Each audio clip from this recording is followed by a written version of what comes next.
There is a river in the north of Africa that has been flowing for longer than human memory can reach. It moves slowly, with the kind of quiet patience that belongs only to the very old, curving through pale desert limestone and red sand, threading between dark cliffs and flat green fields, carrying with it the soft memory of every season it has ever known. At night, beneath a sky so thick with stars that the darkness itself seems to breathe, that river becomes something more than water. It becomes a mirror. It holds the moon in its dark current. It carries the soft reflections of papyrus reeds along its banks, and the distant flicker of small fires in small villages, and the long, low silhouettes of mud brick homes where tired people sleep. This is the Nile, and tonight, very quietly, very gently, we're going to walk along its banks together. The air is warm. It always is in Egypt, even at night, though the darkness brings with it a softness that the blazing afternoon sun never could. There is the faintest smell of green growing things, of wet earth and river silt, of baking clay still releasing the heat it absorbed through the long day. Somewhere in the papyrus marshes a frog is calling, then another, then many, until the chorus of them becomes a kind of music, a low, contented hum that seems to rise straight out of the mud and go directly up into the stars. The village you can see from here, if you look carefully in the darkness following the gentle slope of the riverbank, is small. It is always small in ancient Egypt. A handful of houses made from the same dark mud that makes up the riverbank itself, their walls thick enough to keep out the midday heat, their rooftops flat and open to the night sky. Because in the warm months, people sometimes sleep up there, where a breath of moving air can find them. The streets between the houses are narrow and soft underfoot, packed earth worn smooth by generations of bare feet. Dogs sleep in doorways. A donkey is tethered to a palm tree, its big dark eyes half closed, its long ears moving very slowly, tracking sounds that only a donkey can hear. It is very quiet. Inside the houses, families are sleeping, or most of them are. Here and there a mother is awake with a restless child humming something soft and wordless in the dark. An old man sits in a doorway because his joints ache too much to lie still. But most of the village is under the spell of sleep, the deep, heavy sleep of people who have worked very hard all day and will work very hard again tomorrow. These are the farmers of ancient Egypt. They are not famous. They did not build the pyramids with their own hands, though in a sense everything that made those pyramids possible came from them. They did not wear the golden crowns or the fine linen robes you see in the paintings on tomb walls, though they were the ones who grew the grain that paid for all of it. They did not sit in the great halls of pharaohs or write their names in stone. They lived and worked and rested and loved and struggled and died in these small villages along the river, and when they were gone, most of them left nothing behind but the faint impression of their feet in the ancient mud. And yet, without them, nothing else in ancient Egypt could have existed. The farmers of the Nile Valley were the foundation of one of the greatest civilizations the world has ever known. They were the bedrock beneath the temples, the invisible labour beneath the monuments, the quiet heartbeat of a culture that lasted for 3,000 years. Everything, the pharaohs, the priests, the scribes, the soldiers, the artists, the pyramid builders, the mummy makers, the merchants, the courtiers, every single person in that vast and glowing civilization was fed by the hands of these farmers. And their lives were very hard, not hard in the way that soldiers have it hard, with sudden violence and fear, not hard in the way that slaves have it hard, though in some seasons they were very close to that. hard in the quiet, grinding, relentless way that only farming can be hard, the kind of difficulty that comes not in great dramatic moments, but in the slow accumulation of exhausting days, one after another, under a sun that never seems to take a break, in a land that is both immensely generous and absolutely unforgiving. Tonight, we're going to spend time with them. We're going to walk through their days and their nights, their seasons and their years. We're going to learn what they ate for breakfast and what they worried about as they drifted off to sleep. We're going to feel the mud of the Nile between our toes and the rough wooden handle of a hoe in our palms. We're going to understand, as deeply and as gently as possible, what it meant to be an ordinary person in an extraordinary place, someone who lived and breathed and worked in the shadow of one of the most magnificent civilizations in human history, and who rarely, if ever, got to rest. But even in all of that difficulty there was beauty. There always is, along the Nile. The river sees to that. So close your eyes for just a moment. Feel the warmth of the Egyptian night around you. Hear the frogs in the papyrus. Smell the green smell of the river, and let the story begin. To understand why it was so hard to be an ancient Egyptian farmer, you first have to understand the world they lived in, because that world was both more beautiful and more demanding than almost any other farming landscape on earth. Egypt, as the ancient Egyptians themselves called it, was Kemet, the Black Land. Named not for night or darkness, but for the rich, dark colour of the alluvial soil that the Nile deposited on its banks every single year, like a slow, generous gift from the south. Kemet was narrow, almost impossibly narrow by the standards of great empires. If you were to fly over ancient Egypt the way a hawk flies, and the ancient Egyptians were very fond of hawks because they associated them with the sky god Horus, you would see a thin ribbon of vivid green threading through an infinite expanse of pale, bleached, inhospitable desert.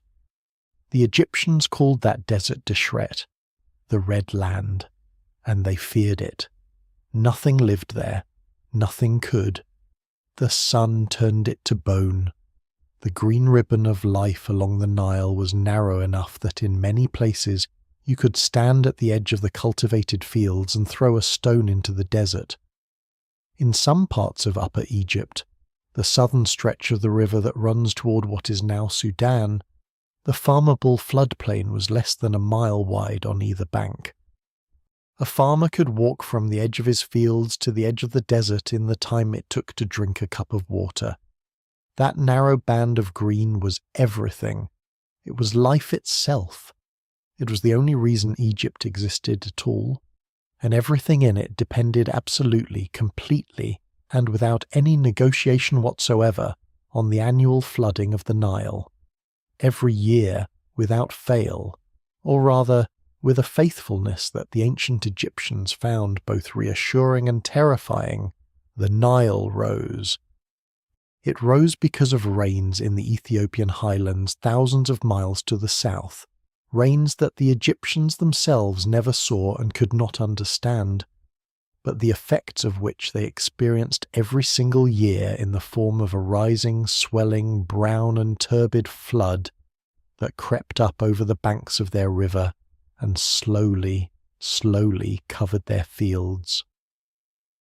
The Egyptians divided their year into 3 seasons, and those 3 seasons were organized entirely around what the Nile was doing. The first season was Akhet, the season of inundation. This was when the flood came, usually in mid-July, and the fields disappeared under the water.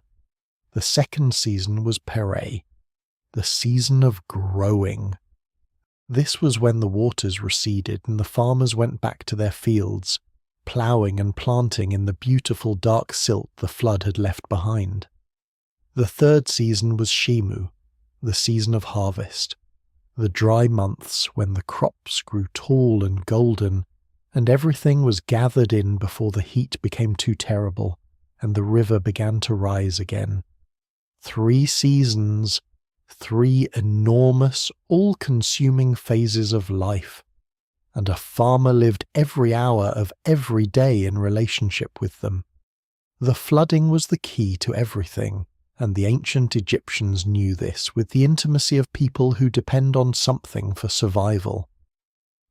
The flood brought the silt, that miraculous, dark, impossibly fertile sediment from the Ethiopian highlands, and deposited it over the fields in a thin, rich layer that made Egyptian soil among the most productive in the ancient world. A farmer in ancient Egypt could, in a good year, expect yields of grain that would have astonished a farmer in the rocky, thin-soiled hills of ancient Greece or the parched plains of the Levant.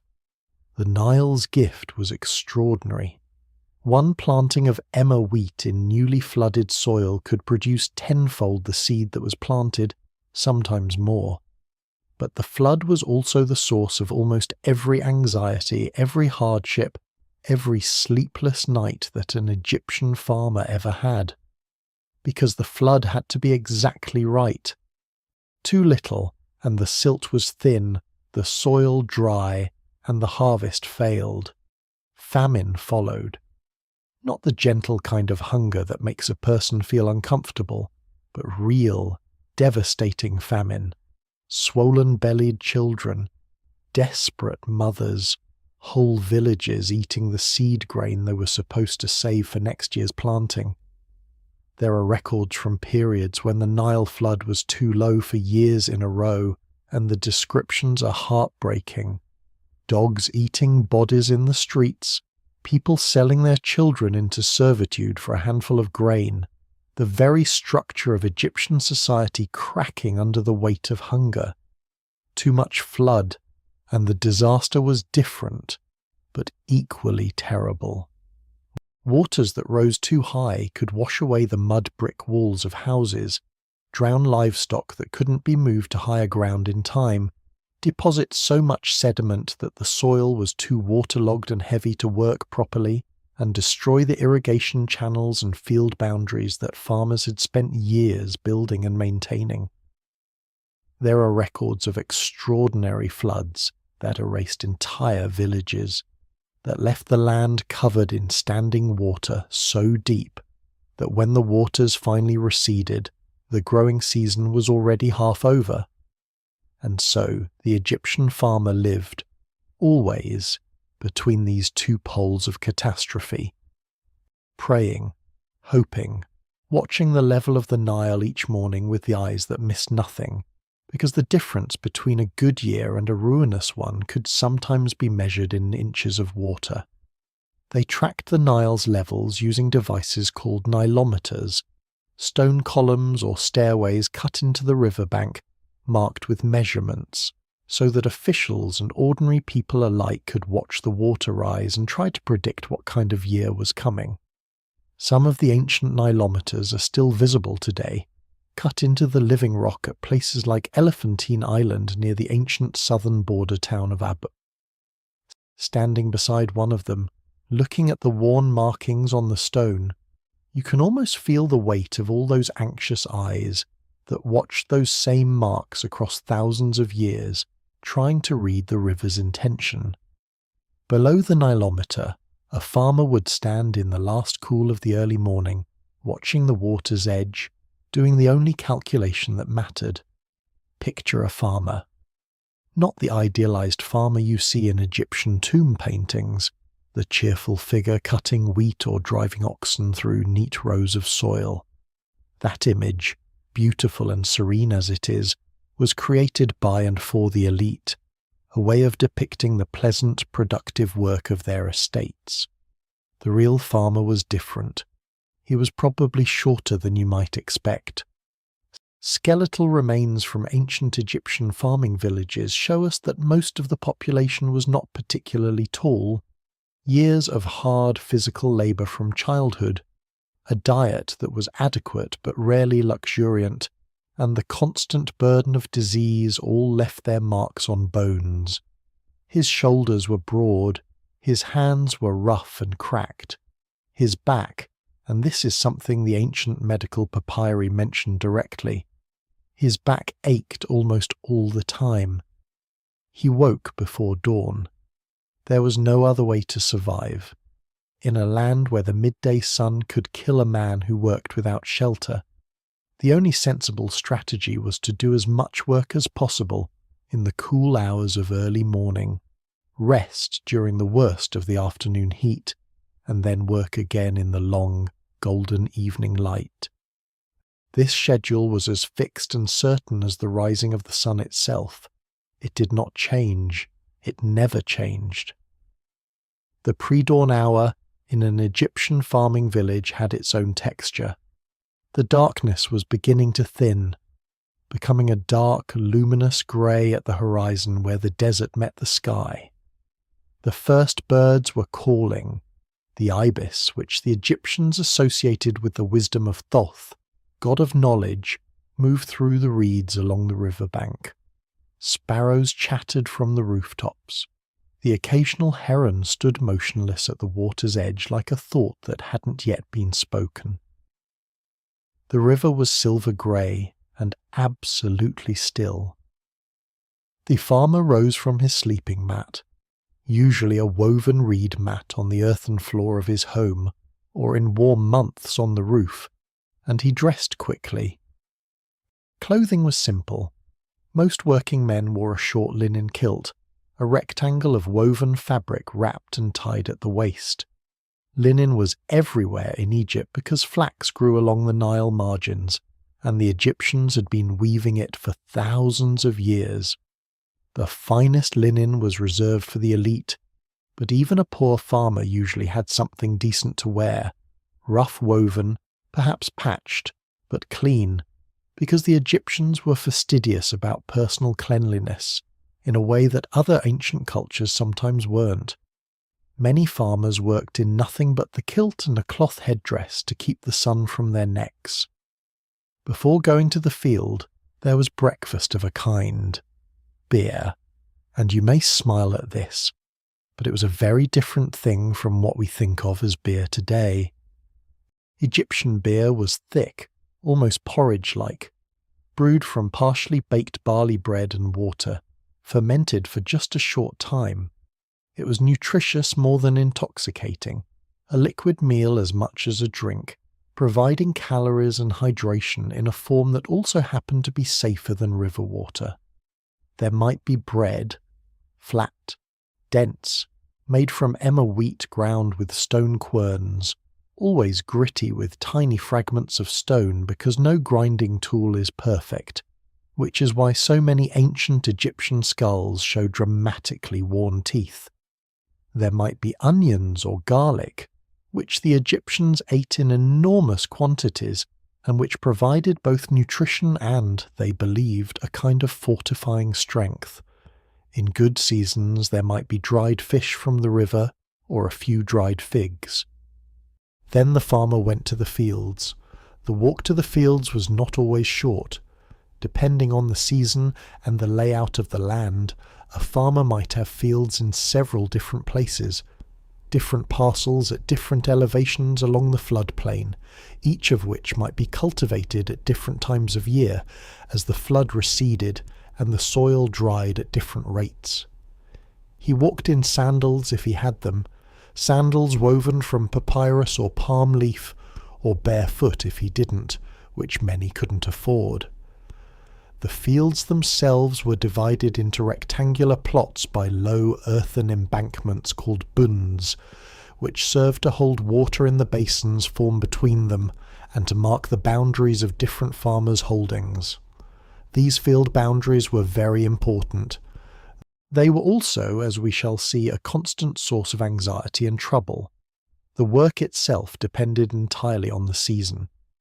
During the planting season of Pare, which followed the flood, the first task was to plough. Egyptian ploughs were simple by the standards of later agricultural civilizations. a wooden beam with a curved wooden blade that was dragged through the soil by a pair of oxen, guided by the farmer who walked behind, pressing down on the plough handle to keep the blade in the earth. The plough didn't turn the soil the way a modern plough does. It scored it, opening shallow furrows in which the seed could be dropped. After ploughing, the seed was broadcast by hand, the farmer walking slowly through the field, reaching into a basket or cloth bag hung at his hip, pulling out a handful of seed and casting it in a wide arc before him. Then, in some areas, the sheep and goats were driven through the fields, their hooves pressing the seeds into the soft silt. This was one of the small, clever tricks of Egyptian farming, using the weight of animals to do the work of a press, saving the farmer's own energy for the many other tasks that needed doing. Through the growing season, the farmer's main work was water management. The Nile didn't maintain its flood level indefinitely. As the waters receded, he had to ensure that his growing plants received enough moisture. This meant working the irrigation channels, the network of small canals and ditches that brought water from the river to the fields, opening and closing earthen sluices, deepening channels that had silted up, repairing embankments that had eroded. This was constant work, and it was communal work because the canals served multiple farmers' fields and required cooperation to maintain. The shaduf was the farmer's great tool for this work. A shaduf is a simple device, brilliantly conceived, a long wooden beam balanced on a pivot, with a weight at one end and a bucket or leather bag at the other. The farmer pulled the bucket end down to the water's surface, let it fill, then released it, and the counterweight swung the full bucket up and over so the water could be poured into the irrigation channel above. A man working a shaduf could lift water from a lower channel to a higher one, essentially moving the river uphill, allowing fields above the natural floodplain level to be watered. The shaduf is a technology so perfectly adapted to its purpose that it is still in use in parts of Egypt and Sudan today, essentially unchanged from the form it had 4,000 years ago. But a shaduf, graceful as it was still backbreaking work. The rhythm of it, pull, lift, turn, pour, pull, lift, turn, pour, could continue for hours. The muscles of the lower back and shoulders bore the greatest part of this strain, and over a lifetime of shadufs and ploughing and carrying baskets of grain on one's head, the cumulative damage to the body was substantial. Skeletal analyses of ancient Egyptian farmers show high rates of degenerative joint disease, arthritis of the spine, and wear injuries to the shoulders and hips. These were people who worked themselves slowly into their own bones. At harvest time, the season of Shemu, the pace became intense. Harvesting had to be done quickly, before the grain dried too much and began to shatter and fall, and before the heat became so great that working in the fields was dangerous. Every member of the family participated. The grain was cut with short-handled sickles, curved blades made of flint or in later periods bronze, set into wooden handles. The sickle required the harvester to bend at the waist with every cut, and the motion of cutting and reaching and bundling and carrying was repeated thousands of times across a single harvest day. The cut grain was bundled into sheaves and carried to the threshing floor, a smooth, flat area of hard earth or flat stone near the village, usually swept clean and sometimes sealed with a coating of mud. Here, the sheaves were spread out and oxen or donkeys were driven around and around over them, their hooves breaking the grain from its husks. Then came winnowing, tossing the threshed grain into the air with wooden scoops so that the wind could carry away the lighter chaff while the heavier grain fell back to the floor. The winnowing was done in the afternoon, when the prevailing northerly wind was strongest and it filled the air with a golden cloud of dust and fragments that coated the skin and got into the eyes and lungs. After winnowing, the grain had to be measured and stored. And here is where some of the deepest trouble began. The ancient Egyptians did not have money in the sense of coins or currency. All taxation and commerce was conducted in kind, in grain, in oil, in linen, in cattle, in labour. And the Egyptian state was extraordinarily efficient at collecting what it was owed. Every year after the flood had receded and before the planting began, royal surveyors came to the fields. These were scribes, men who could read and write and count, which made them almost magically powerful in a society where literacy was rare. They measured the fields with knotted ropes, walking the boundaries of each plot and calculating its area. From this measurement, they estimated what the harvest should yield, and from that estimate they calculated what tax was owed. This system was, in theory, responsive. A field that had received less silt would have lower expectations placed upon it. In practice, it was often inflexible and merciless. The estimate was made before the harvest, not after.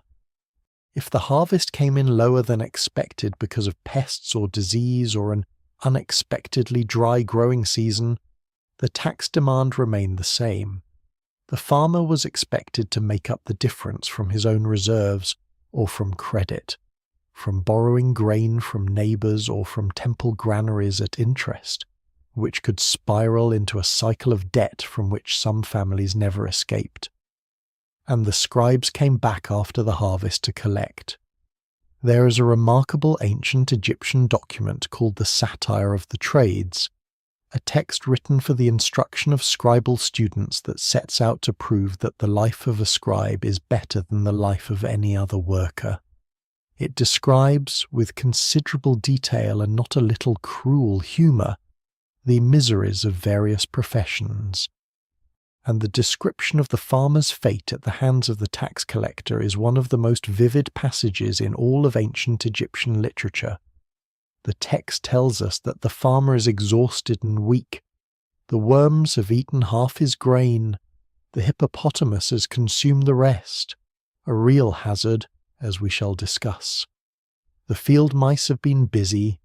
The sparrows have descended on the harvest in their thousands.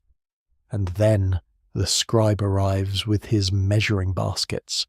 The grain is counted, the tax is calculated, and if the farmer cannot pay, the scribe beats him. The farmer's wife is tied up as surety. His children are seized and taken. This is not a satirical exaggeration for comic effect. Well, it is partly that. The Satire of the Trades is deliberately playing up misery for the benefit of its student audience. But it is also rooted in something real. Tax collection in ancient Egypt was a matter of state power, enforced by physical coercion when necessary. Farmers who could not pay faced violence. This is documented not just in literary texts but in administrative papyri and in tomb paintings, where we can see, depicted with the same calm clarity with which the Egyptians depicted everything, scenes of tax collectors beating defaulting farmers with sticks. The level of taxation was substantial. Estimates vary, but most scholars believe that Egyptian farmers paid somewhere between 20 and 50% of their harvest to the state in taxes, depending on the period and the quality of the land. This grain went to fill the royal granaries, from which it was dispensed as rations to government workers, soldiers, priests, and craftsmen, the vast administrative and ceremonial apparatus of the Egyptian state. The pyramid builders, the tomb painters, the soldiers on the border, all of them were fed with grain collected from the farmers of the Nile Valley. This was not a system designed for the farmer's benefit. It was designed for the pharaoh's benefit. And most of what the farmer produced, the fruit of his aching back and his blinded by chaff eyes and his scarred and calloused hands, flowed upward and away from him, into the great stone granaries of temples and palaces, leaving him and his family to live on whatever was left. And what was left had to stretch. The staple of an ancient Egyptian farmer's diet was bread. This sounds simple, almost pleasant. Bread is comforting, bread is warm, bread is one of the oldest human foods. But Egyptian bread was not quite what you might picture. It was made from emmer wheat, a variety of wheat that was ancient even in ancient Egypt, with a tough hull that had to be removed before the grain could be milled. The milling was done by hand on stone saddle querns, lower stones with a slightly concave surface, over which a smaller upper stone was dragged back and forth, grinding the grain between them. This was usually women's work, and it was grueling. Hours of grinding to produce enough flour for a family's daily bread, hunched over the grinding stone, arms and back moving in the same rhythmic push-pull until enough flour had been produced. And the flour, no matter how carefully the grinding was done, always contained fragments of stone. Tiny flecks of the quern itself ground into the flour with the grain. Dental analysis of ancient Egyptian skulls, from farmers' skeletons found in cemeteries along the Nile, shows dramatic wear. Many individuals by middle age had teeth ground almost to the gum line. Some had cracked their teeth on particularly large stone fragments. Dental abscesses were extremely common. The combination of constant abrasion and high sugar content from dates and figs meant that many ancient Egyptians suffered significant tooth decay and gum disease by the time they were 30 or 40 years old. And toothache, in a world without dentistry, was simply one more piece of constant low-level suffering that was the background noise of an ancient farmer's life.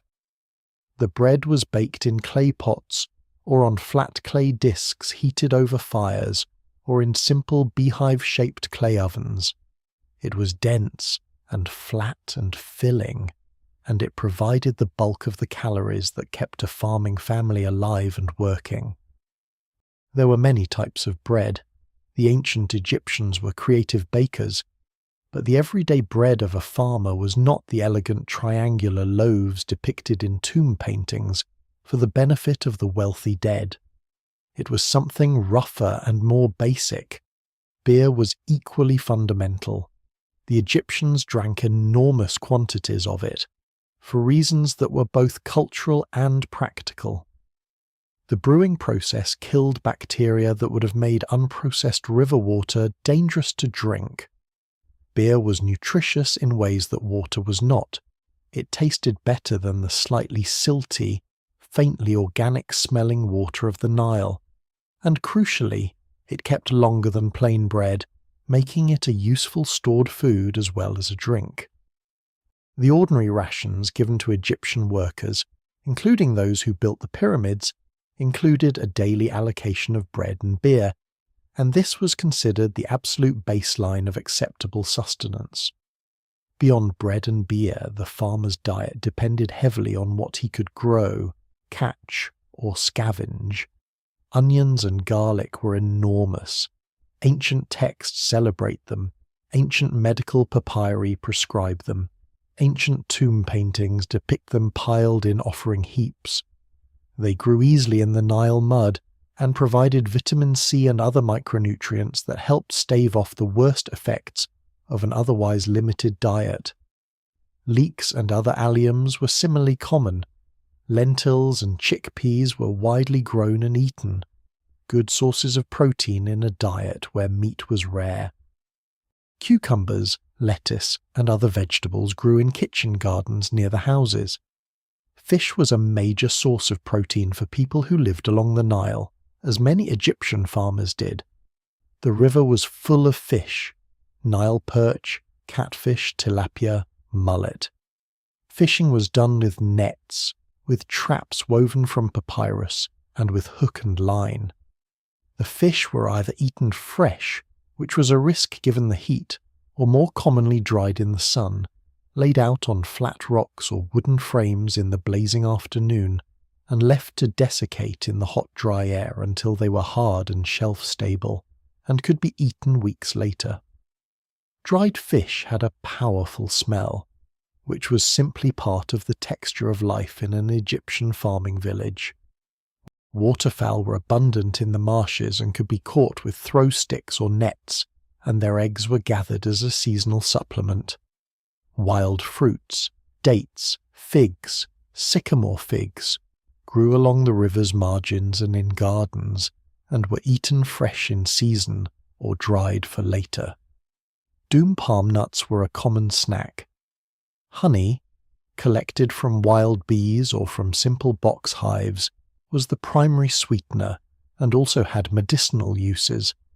The ancient Egyptians knew that honey had antiseptic properties, and it appears frequently in medical prescriptions for wound treatment. What was rare, very rare for a farmer's family, was meat. Cattle were a form of wealth. Killing one for food was a significant economic decision. Sheep and goats might be slaughtered for a festival or a wedding or a funeral, but not on ordinary days. Pigs were raised and eaten by some people, despite being considered slightly impure in some religious contexts. Pragmatism often won over ritual concern. Pigeons could be kept in simple clay pot nests fixed to the outside walls of houses and eaten regularly. But the experience of eating a good meal with substantial meat was something that most ordinary Egyptian farmers associated with special occasions rather than daily life. The result was a diet that was calorically adequate in good years. The grain, the beer, the lentils, the fish, the vegetables, but nutritionally uneven. Vitamin and mineral deficiencies were common. Iron deficiency in particular was widespread. Skeletal remains show evidence of childhood anemia in many individuals from farming communities. Eye problems, including trachoma, an infection that could lead to blindness, were endemic, exacerbated by the dust and sand and the habit of sleeping with faces exposed to flies. Intestinal parasites were nearly universal. This was not, in other words, a population that lived in radiant health. They were sturdy and adapted to their conditions, as any population that survives long enough becomes. But they were also frequently sick, often in pain, and systematically malnourished in ways that shorten their lives and diminish their capacity for work. Ancient Egypt was beautiful, and ancient Egypt was full of things that could kill you. The Nile itself, that life-giving river, was home to one of the most dangerous animals in the world, the Nile crocodile. Crocodilus niloticus is enormous, extraordinarily powerful, and supremely adapted for ambush predation. Ancient Egyptian representations of crocodiles are common. The god Sobek himself took the form of a crocodile, both feared and worshipped, and the frequency of their appearance in art reflects the frequency of their presence in daily life. Crocodiles were everywhere along the Nile. They lounged on sandbars. They floated nearly invisible, with only their eyes and nostrils above the water's surface. They lurked in the reed beds at the water's margin. And for a farmer who needed to approach the river dozens of times a day, to work the shaduf, to wash, to water animals, to collect water for drinking, to fish, the crocodile was a constant presence, a constant threat. The ancient Egyptians used papyrus amulets and spells against crocodiles. Priests held ceremonies to appease Sobek. This tells us something important. People were afraid. Not abstractly afraid, in the way one might be mildly concerned about lightning, but specifically, daily, concretely afraid, because people they knew had been taken. Crocodile attacks were not rare events to be recorded as curiosities. They were a regular feature of life along the river. Children who played near the water were at risk. Women who went to the river to wash clothes were at risk. Men who waded into the shallows to adjust their irrigation channels were at risk. The risk could be managed. People learned to be careful, to pay attention, to move in groups, to avoid the margins of the river at dusk when crocodiles were most active. But it could never be eliminated entirely. Every single day, farmers along the Nile worked close to a river that contained animals capable of taking them in seconds, and they knew this, and they continued to work. Hippos were equally dangerous, if differently so. Hippopotamus amphibius seems like it ought to be a gentle grazer, a large, round, slow-looking animal. It is one of the most dangerous animals in Africa. Hippos are massively powerful, territorial, aggressive, and fast, especially in or near water, and hippos ate crops. The same satire of the trades that describes the tax collector's cruelty also mentions the hippopotamus that comes to the fields at night and consumes everything the farmer has worked to grow. This was not metaphorical. Hippos moved out of the river at night to graze, and the lush green crops of Egyptian farming villages were exactly the kind of food they wanted. A family of hippos could devastate a field in a single night. Farmers tried to frighten them away with noise and fires. They built simple fences of bundled reeds. They stayed awake at night during the growing season to patrol their fields and shout if hippos came. This was exhausting work on top of exhausting days, and it was not always successful. Snakes were a pervasive danger. Egypt has many venomous snake species: the Egyptian cobra, the horned viper, the saw-scaled viper, and several others. A farmer working in a field, pushing a plough through heavy soil, or bending to harvest grain, was constantly at risk of disturbing a snake that had taken up residence in the cool shade of a plant's roots or in a crack in the earthen berm of an irrigation channel. Snake bites were a serious cause of death and disability in ancient Egypt. The medical papyri include extensive sections on snake bites and their treatment, different spells and remedies for different species, reflecting the reality that this was a common medical emergency. Scorpions, too, were everywhere, in the walls of houses, under the stones at field margins, in the gaps in mud brick. The Egyptian scorpion, Androctonus australis, is among the most venomous scorpions in the world. Children stepping on scorpions in the dark, or workers reaching into shaded corners, died. The goddess Serket, shown with a scorpion on her head, was worshipped as a protector against their sting, and the frequency of her worship tells us something about the frequency of the problem. Insects were a more constant, less immediately lethal, but deeply exhausting presence. Flies were everywhere, in the food, on the face, on any wound.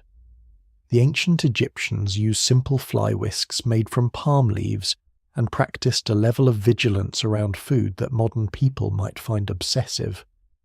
But in a land without screens or sealed containers or refrigeration, flies and the diseases they carried were simply inescapable. Eye infections, stomach infections, and wound infections, all of which could be fatal before the age of antibiotics, were endemic partly because of flies. Mosquitoes were particularly significant. Malaria was present in ancient Egypt, though it was not always as prevalent in the dry desert climate as in more tropical regions. But the marshes and slow-moving irrigation canals provided breeding grounds, and malarial fever, with its characteristic cycles of shaking cold and burning heat and sweating, is documented in ancient Egyptian medical texts. A farmer weakened by malaria was a farmer who could not work, whose family might go hungry, who had no reserves against the demands of the state. And then there were the locusts. A locust swarm is one of the most terrifying natural phenomena in the agricultural world, and the ancient Egyptians knew this well. It is, after all, memorialized in the Book of Exodus as one of the great plagues of Egypt, and that memory persisted for a reason. Locust swarms originating in the Sahel and East Africa historically struck the Nile Valley with devastating regularity. A mature locust swarm can contain hundreds of millions of insects and consume its own weight in crops every day. A swarm large enough to darken the sky, descending on the green fields of an Egyptian farmer in the weeks before harvest, could consume everything in hours, months of work. The family's entire food supply for the year, gone between morning and afternoon, leaving behind only stripped stalks and the smell of insects. There was nothing a farmer could do against a locust swarm except pray. Let us follow one farmer through one day. We will call him Nebwenenef. It is a real Egyptian name, common and plain, meaning his lord is one who is in beauty. He would have found nothing particularly poetic about his name. It was simply what he was called. He lives in a village in Middle Egypt, not far north of the ancient city of Hermopolis, in what we would call the Third Intermediate Period, roughly 3,000 years ago. His village is perhaps 30 houses. He has a wife, 2 children who have survived infancy, a son of about 10 and a daughter of about 7, and an elderly mother who lives with them and can no longer do heavy work. His farm is 3 aruras. An arura is an ancient Egyptian measurement of area equal to roughly 2/3 of an acre. So Nebwenenef farms about 2 acres in total, divided into several small plots. This is an average-sized holding for a man of his standing. Neither a wealthy farmer with many aruras and a pair of oxen, nor a desperately poor man with only the use of shared marginal land. The sky is still dark when he wakes. His wife, Meritaten, beloved of Aten, a name from the religious revolution of Akhenaten that has persisted even though the revolution itself did not, stirs beside him and begins to build up the fire in the clay hearth at the centre of the single large room of their house. The children sleep on, their breath soft in the cool pre-dawn. His mother is already sitting up, moving slowly because her joints are stiff, and she finds it takes her longer each year to become functional in the mornings. Nebwenenef drinks a clay cup of beer, thick and slightly sour, and eats 2 or 3 pieces of yesterday's bread. Dense, slightly gritty, filling. Meritaten is already beginning the morning's grinding, the rhythmic scrape and push of the stone quern in the dimness. It is the first sound of the day, stone on stone, the ancient music of making bread. He takes his tools, a wooden hoe, its blade bound to the handle with strips of leather and plant fibre, a sickle with a flint blade set in a wooden handle. It is good quality, this sickle, and he takes care of it. A leather bag for carrying things, sandals that he will wear for the walk to the fields and then remove to work because working barefoot gives better purchase in soft soil. He walks to his fields in the grey pre-dawn light, the village dogs following him for a short distance before turning back. The path to the fields runs along the top of the main embankment beside the irrigation canal, and he walks it automatically, not thinking, his feet knowing every rut and dip. The canal beside him is quiet, its surface dark and still, reflecting the last stars. Somewhere ahead, a group of ibis are picking through the shallows, their curved beaks working methodically in the mud. Today is a planting day. It is early parade, and the flood has receded enough that his most recently inundated plot is ready. The dark silt is still damp and miraculously soft, perfect for the light plough. But he doesn't have oxen of his own. His neighbour Amenhotep has the oxen, and they have an arrangement to share them on alternate mornings.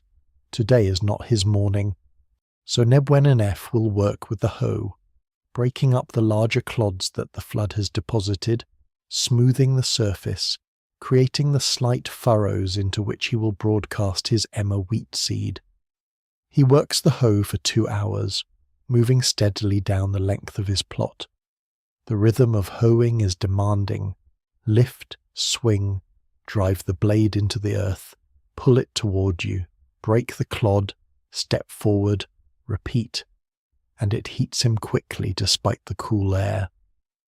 By the time the sun has climbed high enough to be visible over the low eastern cliffs, he is sweating freely, and his lower back has begun to announce its displeasure. He does not stop. He cannot stop. The growing season is short and the calendar is unforgiving. At some point around mid-morning, his son arrives with a water pot and another piece of bread. This is his daily ritual. The children bring food and water to the men working in the fields. His son is 10 years old, which is not young by the standards of the time. He's already doing useful work, and within 2 or 3 years he will be expected to contribute fully to the farm's labour needs. Nebuenanef ruffles the boy's hair and drinks deeply from the water pot and eats the bread and sends the child back to help his mother. By midday, the sun is punishing. The farmers of the Egyptian floodplain learned long ago that fighting the midday sun is a losing battle. Nebuenanef retreats to the shade of a clump of acacia trees at the field margin and rests. Not deeply. He can't afford to lose much time, but a genuine, necessary rest, lying in the shade with his eyes closed for perhaps an hour, letting his back decompress and his heartbeat slow. Other farmers are doing the same thing, dotted along the field margins, some sleeping, some talking quietly among themselves about the things farmers always talk about: the state of the soil, the level of the river, whose grain yields are looking strongest, the worrying reports of a new tax assessment coming from the Nome capital. In the afternoon, he returns to work, broadcasting seed now, walking the ploughed strip with his hand reaching rhythmically into his seed bag, scattering grain in wide arcs, trying for even coverage. His daughter has come out to help, picking up any seed that lands in clumps and distributing it more evenly. She is 7 years old and very solemn about this work, concentrating hard, because she understands that every seed matters. As the sun moves lower and the air cools, Nebuenanef spends time on the irrigation channel that serves his plot. Yesterday, part of the earthen sluice at the channel's head crumbled slightly, and the water is not flowing as efficiently as it should. He works with his hands and a wooden paddle, pressing new clay into the gap, patting it smooth, testing the flow, adjusting. The channel needs to flow strongly tonight, because the soil in his planted plot needs to be kept moist, and there will be no more floodwater available until the next season. He walks home in the orange evening light, his back aching, his feet dusty, his hands stained with wet clay.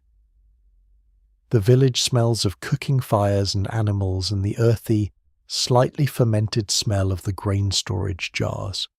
Children are playing in the narrow lanes between houses, shouting with the energy that children always seem to find at the end of days that have exhausted their parents. A dog barks somewhere. The Nile is a sheet of copper in the late light. His wife has prepared the evening meal, more bread, freshly baked, which is the best thing of the day, a clay pot of lentil stew flavoured with onion and garlic and whatever herbs she could find, dried fish soaked and then cooked in water to make a thin broth. This is a good meal by the standards of their world. Some evenings it's only bread and dried food when fuel is low or time has been scarce. They eat together in the mild evening air, outside the house in the narrow strip of shade that the wall provides. His mother tells an old story. She knows many stories. The old grandmother, stories that were old when she was young, and she tells them slowly, with long digressions and quiet humour, and the children listen with the half-attention of young people who think they have heard everything before, and will later realise they have not heard nearly enough. After the meal, there is little time before sleep. the kind of quiet domestic time that exists in every culture and every age. Meritaten sits with her spindle, spinning linen thread in the near dark, her hands moving in an automatic rhythm. Nebenenef checks his tools, tightening the binding on the hoe where it has begun to loosen, testing the edge of the sickle. His son, who has been told twice already to sleep, is whispering to his sister in the darkness of the house. The stars are extraordinary. They always are in the dry desert air of Egypt, far from any bright city light, which is to say, in ancient Egypt, always.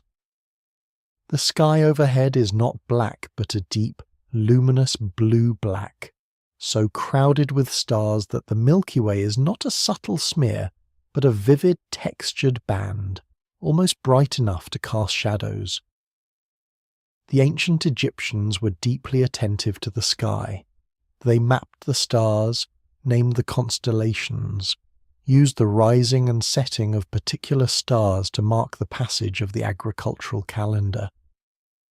Sopdet, the star we call Sirius, was especially important, because its heliacal rising, its first appearance in the dawn sky after a period of invisibility, corresponded reliably with the beginning of the Nile flood. When farmers saw Sopdet rise in the east in the pre-dawn, they knew that the flood was coming. Tonight Nebenenef looks up at those stars for a moment before going inside. Not with the eye of an astronomer. He is not an astronomer. He is a farmer. But there is something in the quality of his gaze that is more than casual. These are the same stars that his father watched, and his father's father. They are the most constant thing in his world. The river changes, the fields change, the taxes change, the pharaoh changes, the priests change. But the stars are always there, turning overhead in their slow, patient circles, indifferent and somehow comforting. He goes inside. He lies down on his sleeping mat. His back hurts. His hands are rough and dry. He's tired in the particular way that hard outdoor work makes a person tired, not the restless tiredness of anxiety or mental overwork, but a clean, solid, total physical tiredness that fills every cell. He is asleep before he knows it, and tomorrow, before dawn, it all begins again. The image of the lone farmer in his field is misleading. Egyptian farming was not a solo endeavour. It was a family enterprise, and every member of the family, from the smallest child old enough to be useful to the oldest grandparent who could still move, had a role to play. We've met Meritaten, Nebenenef's wife, briefly. But her contribution to the family's survival was not merely domestic. She did not simply cook and spin and wait for her husband to come home from the fields. In the Egyptian agricultural world, women worked in the fields too, particularly at harvest time when labour demands were greatest and every available hand was needed. Tomb paintings show women gleaning, following behind the reapers and gathering any cut stalks that had been dropped, making sure nothing was wasted. Women are shown carrying headloads of harvested grain to the threshing floor. They are shown winnowing, using wide flat baskets to toss grain into the wind. But Meritaten's most critical contribution to the family's food supply was the daily labour of grain processing. Ancient Egyptian bread did not appear by magic. The grain that was harvested and threshed and winnowed had to be stored and then measured out in small quantities each day, and then ground into flour on the stone querns, and then mixed with water and perhaps a little natural leavening, a piece of old dough kept from the previous baking, and then shaped and baked. This process occupied several hours of every single day, year-round, without pause. It was as regular and as consuming as the field work, and it was Meritaten's work. She also brewed the beer that the family drank, which involved similar labour, soaking grain, partially baking it to make bread, crumbling the bread into water, letting it ferment, straining it through a basket sieve, and distributing the thick, nutritious liquid into clay storage vessels. Ancient Egyptian households produced their own beer as a matter of course, and the skill of producing good beer that was nutritious and sufficiently fermented to be safely drinkable, but not so alcoholic as to be incapacitating, was a practical skill that women learned and passed on. She managed the household stores. This was a critical responsibility. The grain that remained after taxation had to last the family through the growing season, when no new grain would be available, and potentially through bad periods as well. Judging how much to use each day, how much to keep back as seed for next planting, how much could be traded for other necessities. This was a form of complex financial management, done in the head by a woman who probably could not read or write, but who had an intimate and detailed understanding of quantities, calendars, and the family's needs. She also maintained the house. Egyptian mud brick houses required constant maintenance. The walls absorbed moisture and could crumble. The flat roof needed periodic recoating with a new mud to prevent leaks when the rare rains came. The floor needed to be swept and re-smoothed. Small repairs were a weekly occurrence.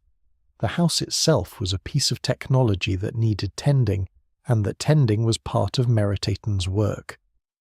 The children were not exempt from this economy of labour. In modern wealthy societies, childhood is understood as a time for education and play, relatively free from productive labour. In ancient Egypt, it was not. Children were expected to begin making useful contributions very early, not cruel labour by the standards of their time, but real, productive work that the family genuinely needed. Small children could watch over younger siblings and the family's small animals, the goose or two that lived in the house, the small dog that guarded the grain stores from rodents, perhaps a few doves or pigeons kept in clay pots attached to the outer wall. As they grew a little older, they could carry water and food to workers in the fields, a vital daily task that involved significant walking in the heat. They could help with the easier parts of harvesting, gleaning, carrying small sheaves, chasing birds from the grain before and after harvest. They could help mind the herd of family goats or the small flock of sheep that many families kept on the higher ground beyond the flood margin. By the age of 10 or 12, children were doing significant agricultural work. Boys were learning to plough and to manage the irrigation channels. Girls were learning the full cycle of grain processing and brewing, as well as spinning and weaving. There was no secondary education for the children of farmers, no school, no formal instruction. Knowledge was passed from parent to child by doing, by watching, by being corrected when something was done wrong, by the slow accumulation of experience over years. Occasionally, a boy of exceptional intelligence or good fortune might be noticed by a local scribe or temple priest and offered the chance to learn to read and write, to enter the scribal class that was the only pathway out of the farming life. This was not common, but it happened. Ancient Egyptian scribal schools were not exclusively populated by children of elite families. Occasionally the system was porous enough to admit a sharp-witted farmer's son. And for such a boy, the change would be total and permanent. A scribe did not work in the fields. A scribe recorded the fields, measured them, taxed them, administered them.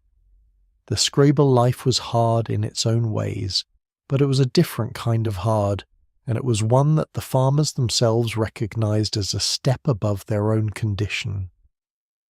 For most farming families, though, the children who were born into farming grew up to farm, and their children farmed, and their children's children farmed, in an unbroken continuity that stretched across the centuries in which ancient Egyptian civilization existed. The grandparents in a farming household occupied a particular and important role. Too old for heavy field work, they nonetheless contributed in ways that could not easily be quantified. They watched small children, freeing the adults for labour. They maintained the house during the long hours when everyone else was in the fields. They made rope from palm fibre, repaired tools and baskets, kept the fire going, processed small quantities of food. They held the family's memory. They knew which fields had performed best in which seasons, which neighbours could be trusted for loans of grain in hard times, what remedies had worked for which illnesses, which prayers and spells were most reliable for which purposes, and they told the stories. The grandmother or grandfather by the evening fire telling the old stories that were the family's connection to everything that had come before. Stories of the gods, stories of great floods and great famines survived by ancestors, funny stories about foolish officials and clever farmers, stories that had been old before anyone in the village could remember. This oral tradition was how knowledge, wisdom, and cultural identity passed from one generation to the next in communities where most people could not read. The old people were the libraries. Egyptian farmers had been refining their methods for thousands of years. The civilization of ancient Egypt is extremely old. Settled agriculture along the Nile began around 10,000 years ago, and the recognized pharaonic civilization that we tend to think of as ancient Egypt itself lasted for more than 3,000 years. That is an enormous span of continuous development, and in that time, farmers had developed a sophisticated toolkit of technologies and techniques that, while simple by modern standards, were beautifully adapted to the specific conditions of the Nile Valley. The plough was the central agricultural technology. Egyptian ploughs were simple scratch ploughs. They didn't turn the soil like a mouldboard plough would, but simply scored it, creating a channel in which seed could be planted. Made entirely from wood, usually acacia, which was dense and hard, the plough consisted of a long beam, a curved stilt that the farmer held to guide it, and a pointed shoe that penetrated the soil.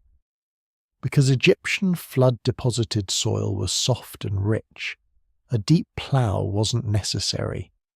The shallow scratch was sufficient to create a suitable seed bed in the freshly deposited silt.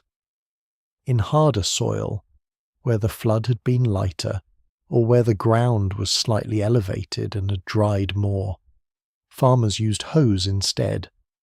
The Egyptian hoe was a simple but elegant tool, a handle of palm wood or acacia wood, at the end of which was attached a blade of harder wood, or sometimes bronze or copper in the later periods, at an angle, bound with fibre cords that could be relashed when they loosened.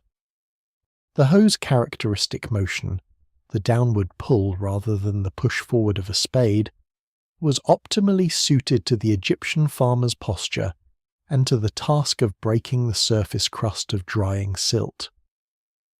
Sickles for harvesting were among the most widely produced agricultural tools in ancient Egypt. Archaeological collections from Egyptian excavations contain thousands of them. Flint blades set into wooden or bone handles in arrangements that testify to generations of technical refinement. In earlier periods, flint was the standard blade material. In later periods, bronze sickles became more common among those who could afford them, though flint remained in use because it was free and abundant. A good flint sickle, knapped with skill, had an edge that would cut grain efficiently. The threshing of grain was accomplished with animals, usually oxen or donkeys driven in circles over the spread grain on the threshing floor. Where animals were not available, a simple wooden sled set with knapped flint on its underside could be dragged over the grain, the flint's sharp edges cutting the grain from the stalks while the sled's weight broke up the chaff. This device, called a tribulum or threshing board in other ancient cultures, was effective, if slow. Winnowing required nothing more sophisticated than the wind and a wooden scoop or a wide woven basket. The technique of throwing threshed grain into a light breeze, letting the chaff blow away while the heavier grain fell straight down, is one of humanity's oldest agricultural techniques and one of the most perfectly adapted to its purpose. Egyptian farmers had been doing it for so long that the motion was as automatic as breathing. Storage was a critical technology. Grain that wasn't properly stored could be lost to rodents, insects, or mold. And in a farming economy where the harvest had to last a year, and where the taxes had already claimed their share, any additional loss was potentially catastrophic. Egyptian grain storage vessels were large clay amphorae, sealed with clay stoppers and sometimes plastered over the seams. They were stored in small low-doorway storerooms attached to the house or in separate granary structures in the village. The low doorways weren't accidental.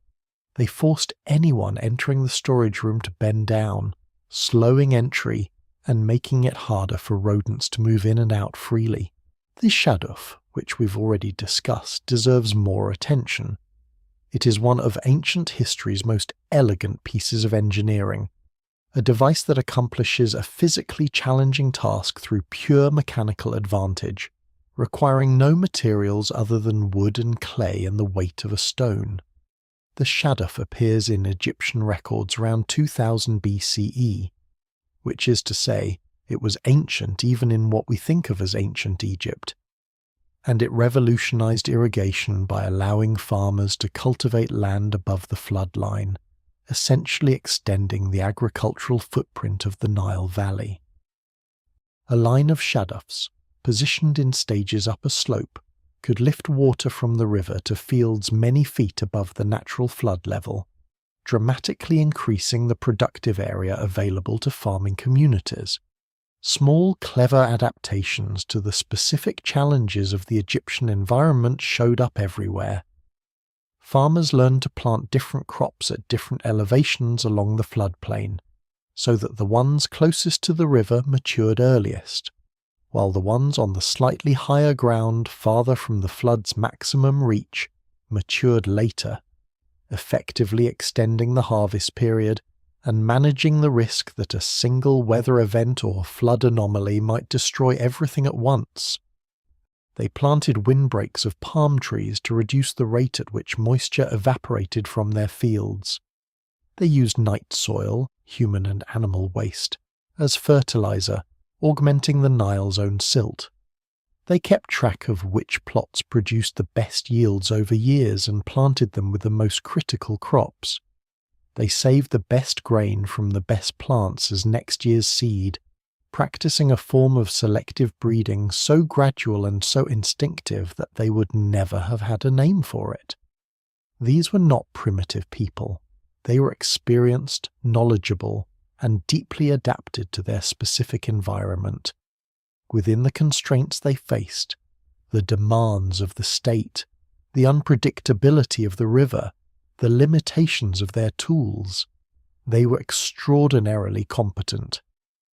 The survival of their civilization for 3,000 years is, in part, a testament to how well they had figured out how to feed a large and complex society from a narrow strip of river valley. Now the story opens wider, because the life of an ancient Egyptian farmer was not just fields and floods and taxes and tools. It was a full human life, with all the texture and depth and warmth and sorrow that full human lives contain. And there is so much more to tell. The homes of Egyptian farmers were built from the material that was most abundant and most available, the mud of the Nile itself. Mixed with straw or chaff to bind it, shaped into rectangular blocks, and dried in the sun, Nile mud brick was an extraordinarily practical building material. It was cheap. The raw material was literally everywhere. It was effective. Thick mud brick walls provided good insulation, keeping interiors relatively cool in summer and relatively warm in winter, and it was renewable. When a mud brick building eventually crumbled and had to be rebuilt, the decomposed mud simply went back into the ground, and became part of the soil again, a genuinely circular building technology. Egyptian farming homes were typically simple rectangular structures of a few rooms. In smaller and poorer households, perhaps a single large room that served as sleeping space, cooking space, and storage space combined.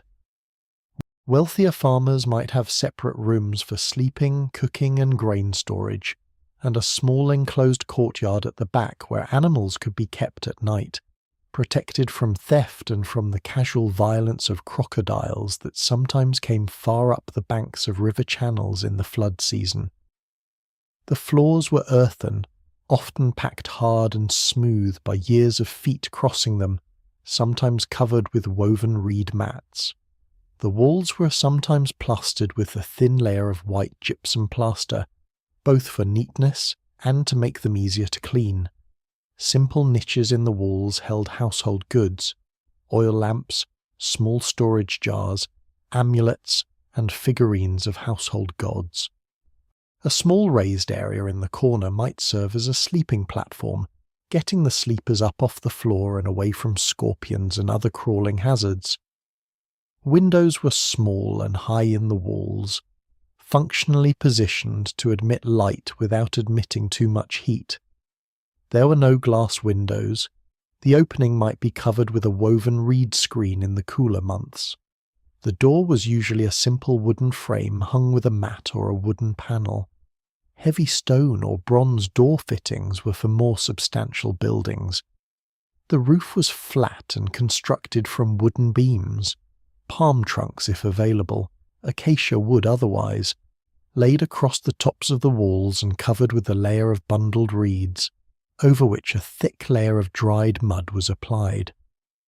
The flat roof served multiple purposes. It was an extension of the living space in good weather, a place to sleep in warm nights and to dry grain and fish, and a convenient place to store things. Household belongings, bundles of fuel wood, drying vegetables, spare tools, all of these might be found on the roof of an Egyptian farmer's house on any given day. The houses clustered together in villages, and this proximity was not accidental or purely social. Clustering provided protection from animals, from raiders, from the flooding river. A village could watch its collective edges. An isolated farmstead had no one to call on if trouble came. Clothing in ancient Egypt was almost entirely linen. The Egyptians were superbly skilled linen weavers and produced fabric of remarkable quality from the flax that grew along the Nile. The finest linen for the elite was so thin and transparent that it was almost like gauze. The coarser weaves that farmers wore were thick and durable, but still linen, still the same plant, the same fibre. For working men, the standard garment was the short kilt, or shenti, a length of fabric wrapped around the lower body and tied or belted at the waist. For heavier agricultural work, men sometimes wore nothing but this, or abandoned it entirely for maximum freedom of movement.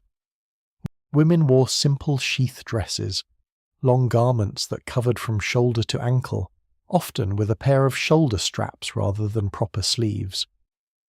In the heat of harvest time, women also stripped to minimum covering. Children often went entirely unclothed until puberty.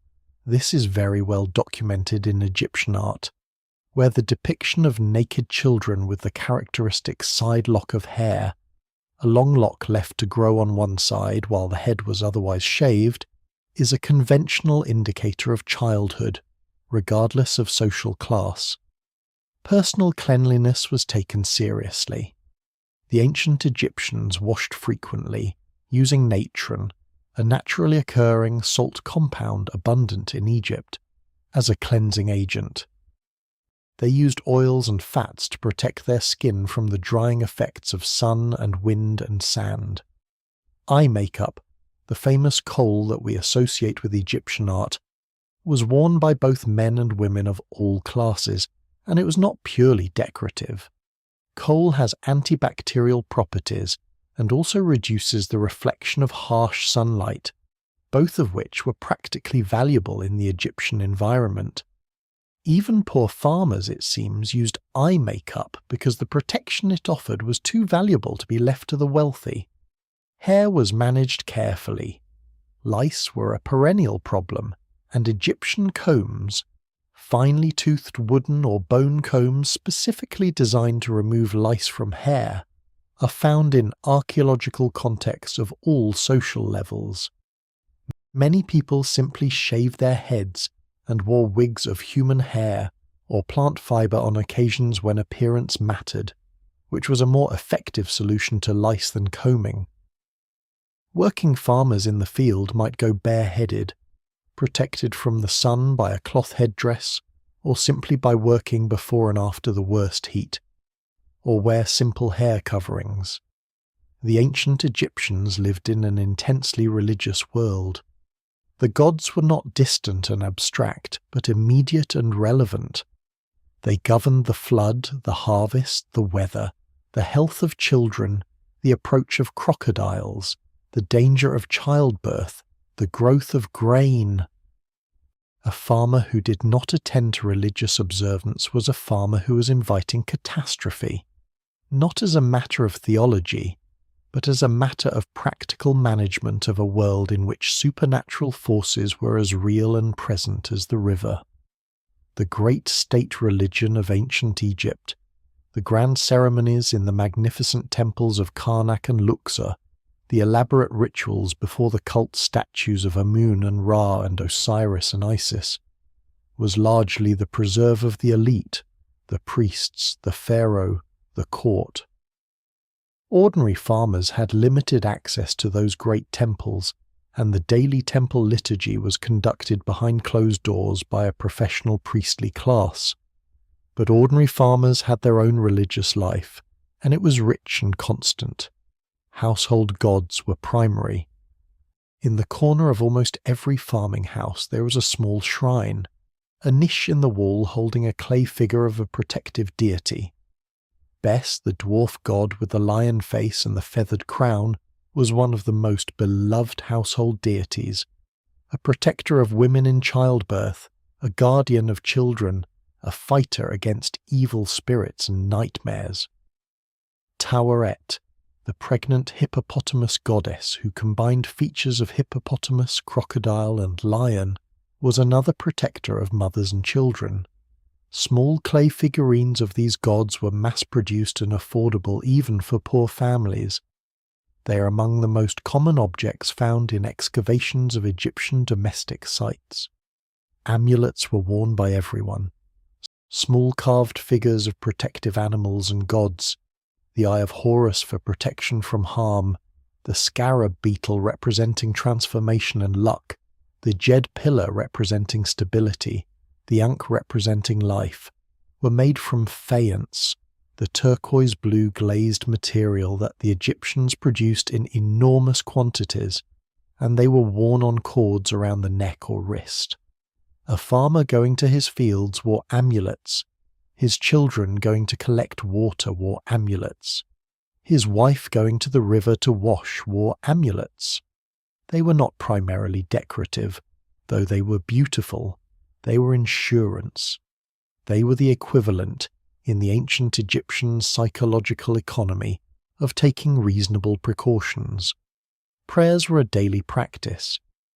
The ancient Egyptians prayed in ways that were personal and direct, talking to their gods as one might talk to a powerful but relatively accessible superior.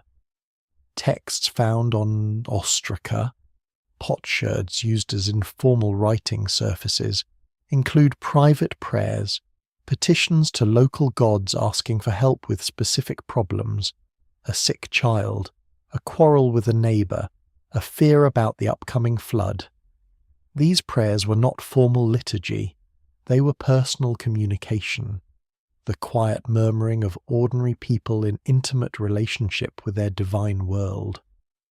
Local shrines, small wayside chapels and sacred niches in the rock face at the desert's edge, were tended by ordinary people rather than by professional priests. A farmer might leave a small offering of grain or oil at a local shrine on his way to the fields, a daily or weekly acknowledgement of the divine presence in the landscape. These local sacred places, some of them associated with the spirits of the local dead or with local manifestations of major gods, were the everyday religion of the farming population. The great festivals of the Egyptian calendar were also occasions that touched the farming population, even if they couldn't participate in the temple rites directly. The Yepet Renpe festival, the Egyptian New Year, tied to the heliacal rising of Sirius and the beginning of the flood, was a period of celebration even for farmers. The Opet festival at Thebes, during which the statue of Amun was brought in a great procession along the Nile from Karnak to Luxor, drew crowds from the surrounding villages. For days before the procession, families walked in from the countryside to line the riverbank and witness the passage of the divine bark, receiving in return some of the bread and beer that the temple distributed to the crowd as part of the ceremony. These were the bright points in the calendar, moments when the grinding routine of agricultural work paused and the community gathered together in something that was simultaneously religious observance, social occasion, and simple holiday. Beyond the regular tax of a portion of their harvest, Egyptian farmers faced another demand that could be even more disruptive: the corvée, or state labor obligation. In the Egyptian system, every farmer was liable to be called up to perform unpaid labor for the state during the agricultural off-season, the inundation period when the fields were flooded and regular farming work was impossible anyway. The corvée labor built the pyramids. This is one of the most important corrections to the popular narrative that the pyramids were built by slaves. They were not, or at least not primarily. The pyramid builders were, to a very significant extent, ordinary Egyptian farmers who'd been conscripted into state service for a period of weeks or months during the agricultural off-season. They were housed, fed, and given basic medical care. They were organized into named work gangs that competed with each other in records of blocks lifted and stones placed. They were part of a massive, sophisticated national construction project, the largest building enterprises in human history. But they did not volunteer. The corvée was a legal obligation, and refusing it was not an option. An administrative papyrus from the reign of Rameses II describes the system in precise detail. Every village was assessed for able-bodied men, and those men were expected to report for service when called. The village headman was responsible for producing them. Failure to do so resulted in punishment for the headman. The men who went served for a period, typically a few months, and then were replaced by the next rotation of workers from the same or neighbouring villages. For a farmer called up for corvée duty, the disruption was real.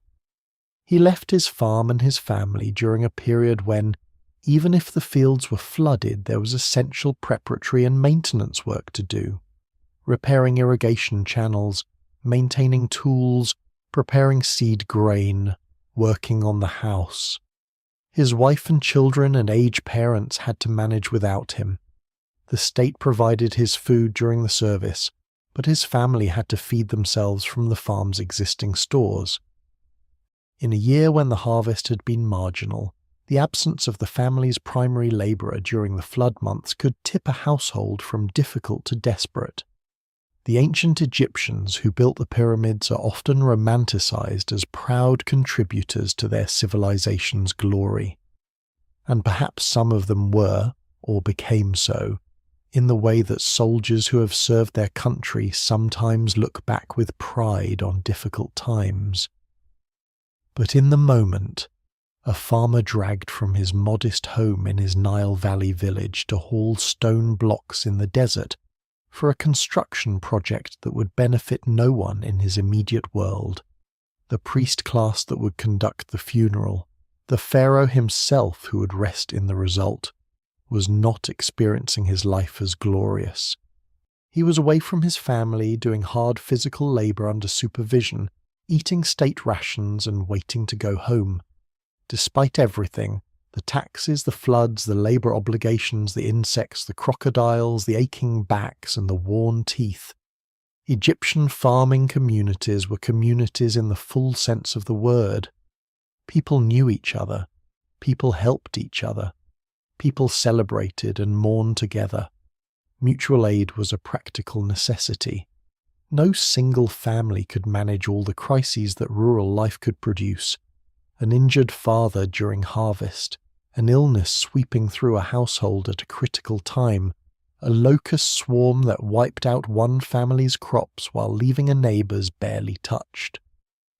The response to these crises was communal assistance, loans of grain and labour, shared work that acknowledged that today's beneficiary might be tomorrow's benefactor.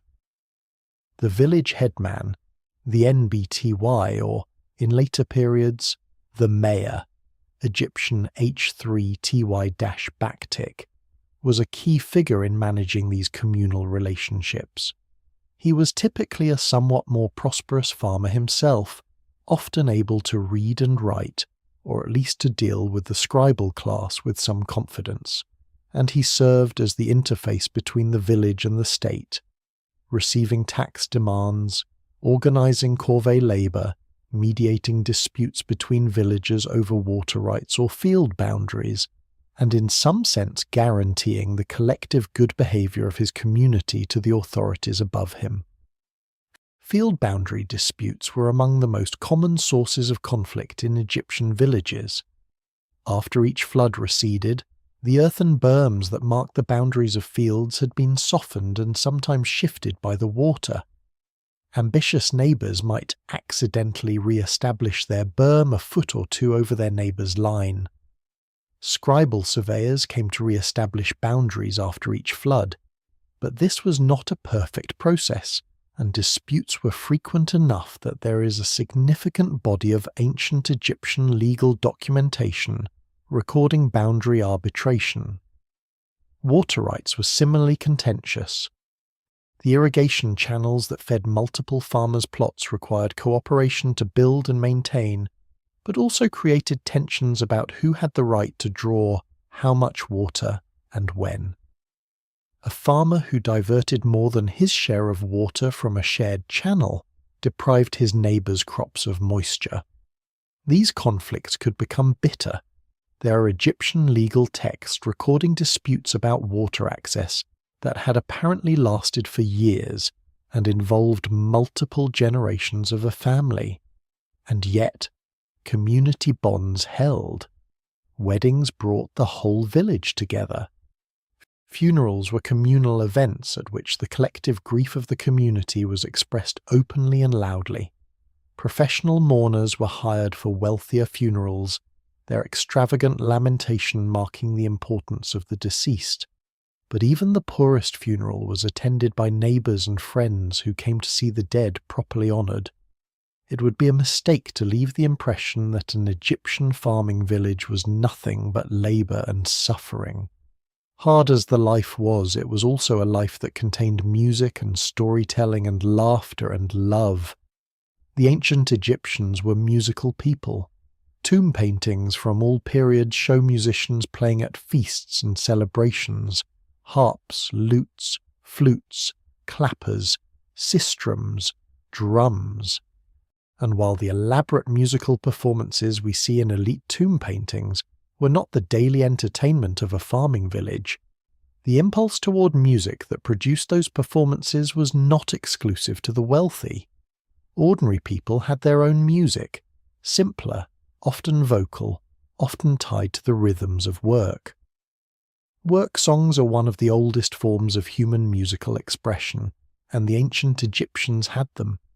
There are fragmentary texts and references to songs that farmers sang while threshing, while grinding grain, while rowing.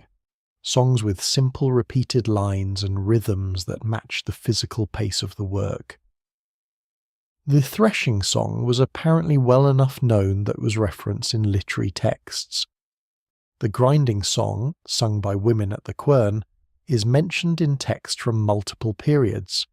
These songs did not make the work lighter in a physical sense, but they made the time pass more smoothly, and they connected the worker to a community of people who had done the same work to the same songs before. At festivals and celebrations, weddings, religious feast days, the end of harvest, music was more elaborate. A local musician with a simple hand drum or a reed flute provided entertainment for dancing and singing. The Egyptians danced, again, not in the elaborate choreographed way of the court entertainers depicted in elite tomb art, but in the spontaneous communal way of people who've been working hard and have been given a reason to celebrate. Children danced. Old people clapped. Beer was consumed in quantities that the occasion justified. Stories were told in the evenings, as we've seen, and jokes were made. The ancient Egyptians had a robust sense of humour. It's visible in their art, in comic papyri that survive from various periods, in the ironic literary texts like the satire of the trades. Humour was a survival mechanism, a way of holding hard realities at arm's length long enough to laugh at them.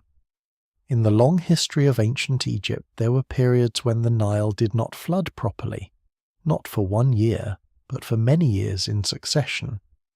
These multi-year droughts and reduced flood periods, driven by climate patterns in the Ethiopian highlands, were among the most catastrophic events in Egyptian history.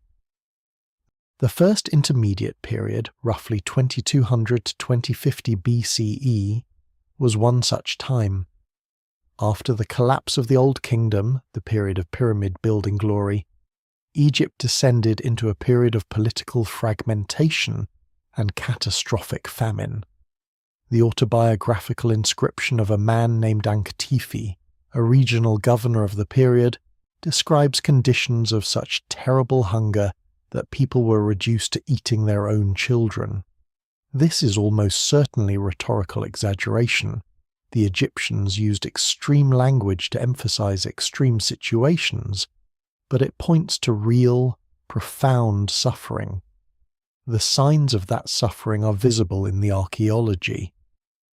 In burial sites from the first intermediate period, skeletons show the marks of chronic malnutrition, growth arrest lines in bones, Harris lines, reduced stature, evidence of childhood illness.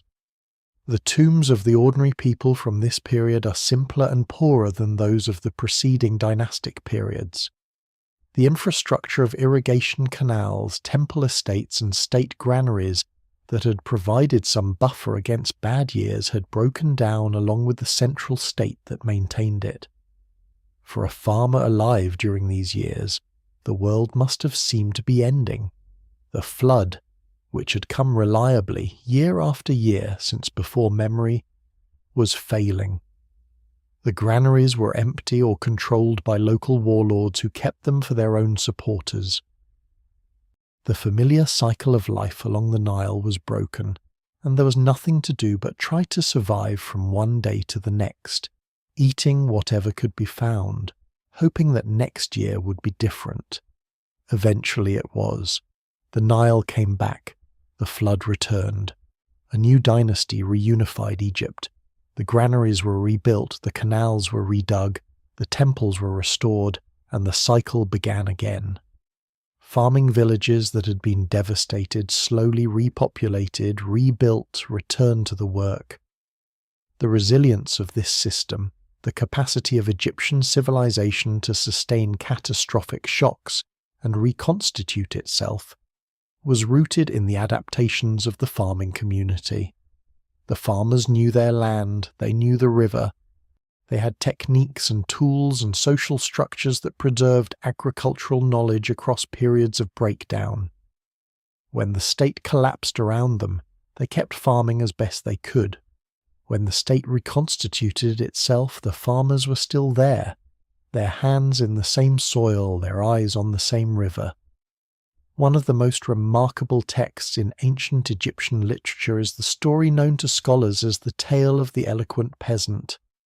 It dates from the Middle Kingdom period, roughly 2050 to 1650 BCE, and it tells the story of a farmer, a man from an oasis in the western desert named Kunanup, who has his goods stolen from him by a corrupt official while travelling to market. Kunanup goes to the high steward of the region to complain, but instead of receiving quick justice, he is deliberately kept waiting, because his eloquence in petitioning for justice is so remarkable that the high official reports it to the pharaoh, who commands that Kunanup be kept coming back to plead his case so that his speeches can be recorded. Kunanup makes 9 eloquent petitions, each one more poetically beautiful and morally forceful than the last. In the end, he receives justice.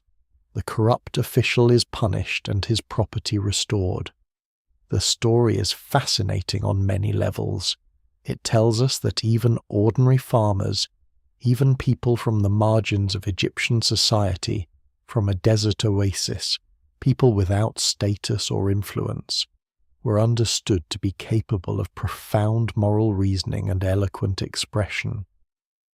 The peasant's eloquence is not surprising to his listeners. It is the specific quality of it that surprises them. The story assumes that ordinary farmers had access to a rich tradition of moral and rhetorical thought. It also tells us something important about how Egyptian farmers understood their relationship to justice and to the state. Kunanup does not accept the robbery with passive resignation. He fights. He uses the legal system, imperfect and delayed as it is, to seek redress. He trusts ultimately that justice exists and can be found. This was the worldview of people who lived within a system they found sometimes unjust, but which they believed contained the possibility of justice when properly appealed to. Whether that belief was warranted in practice is another question. The Egyptian legal system could and sometimes did vindicate ordinary people against corrupt officials. The papyri and ostraka that survive from ancient Egyptian administrative contexts include records of genuine legal proceedings in which ordinary farmers won disputes against more powerful opponents. The system was not entirely toothless, even for the powerless, but it was also easily gamed by those with social connections and literacy. The farmer who could not read his tax assessment, who had to trust that the scribe had recorded the numbers correctly, was in a fundamentally vulnerable position. And while literate farmers did exist and were not rare, most Egyptian farmers navigated a world of written documents they could not verify, legal proceedings they could not fully understand, and officials whose power over them was backed by the implicit and sometimes explicit threat of physical force. Among the diseases that afflicted ancient Egyptian farmers, one deserves particular attention because it was both extremely common and almost completely invisible in its early stages: schistosomiasis, also known as bilharzia. Schistosomiasis is caused by parasitic flatworms of the genus Schistosoma, which spend part of their life cycle in freshwater snails and are released from the snails as tiny larvae that can penetrate human skin directly. The tiny larvae enter through the skin when a person wades or works in infected water, and the irrigation channels and flooded fields of ancient Egypt were full of infected water. A farmer working in the irrigation channels, up to his knees in water for hours at a time, was being penetrated by schistosome larvae constantly. The larvae migrated through the body to the blood vessels of the intestines or bladder, where they matured and laid eggs over years and years. The eggs caused progressive inflammation and fibrosis, scarring of the intestines, liver and bladder. The disease was slowly, quietly devastating. Progressive fatigue, blood in the urine, which the ancient Egyptians recorded and described in their medical texts as a normal affliction of men, so common was it, anemia, reduced capacity for work, and ultimately liver failure or bladder cancer in severe cases. Paleopathological analysis of ancient Egyptian mummies has confirmed the extraordinary prevalence of schistosomiasis.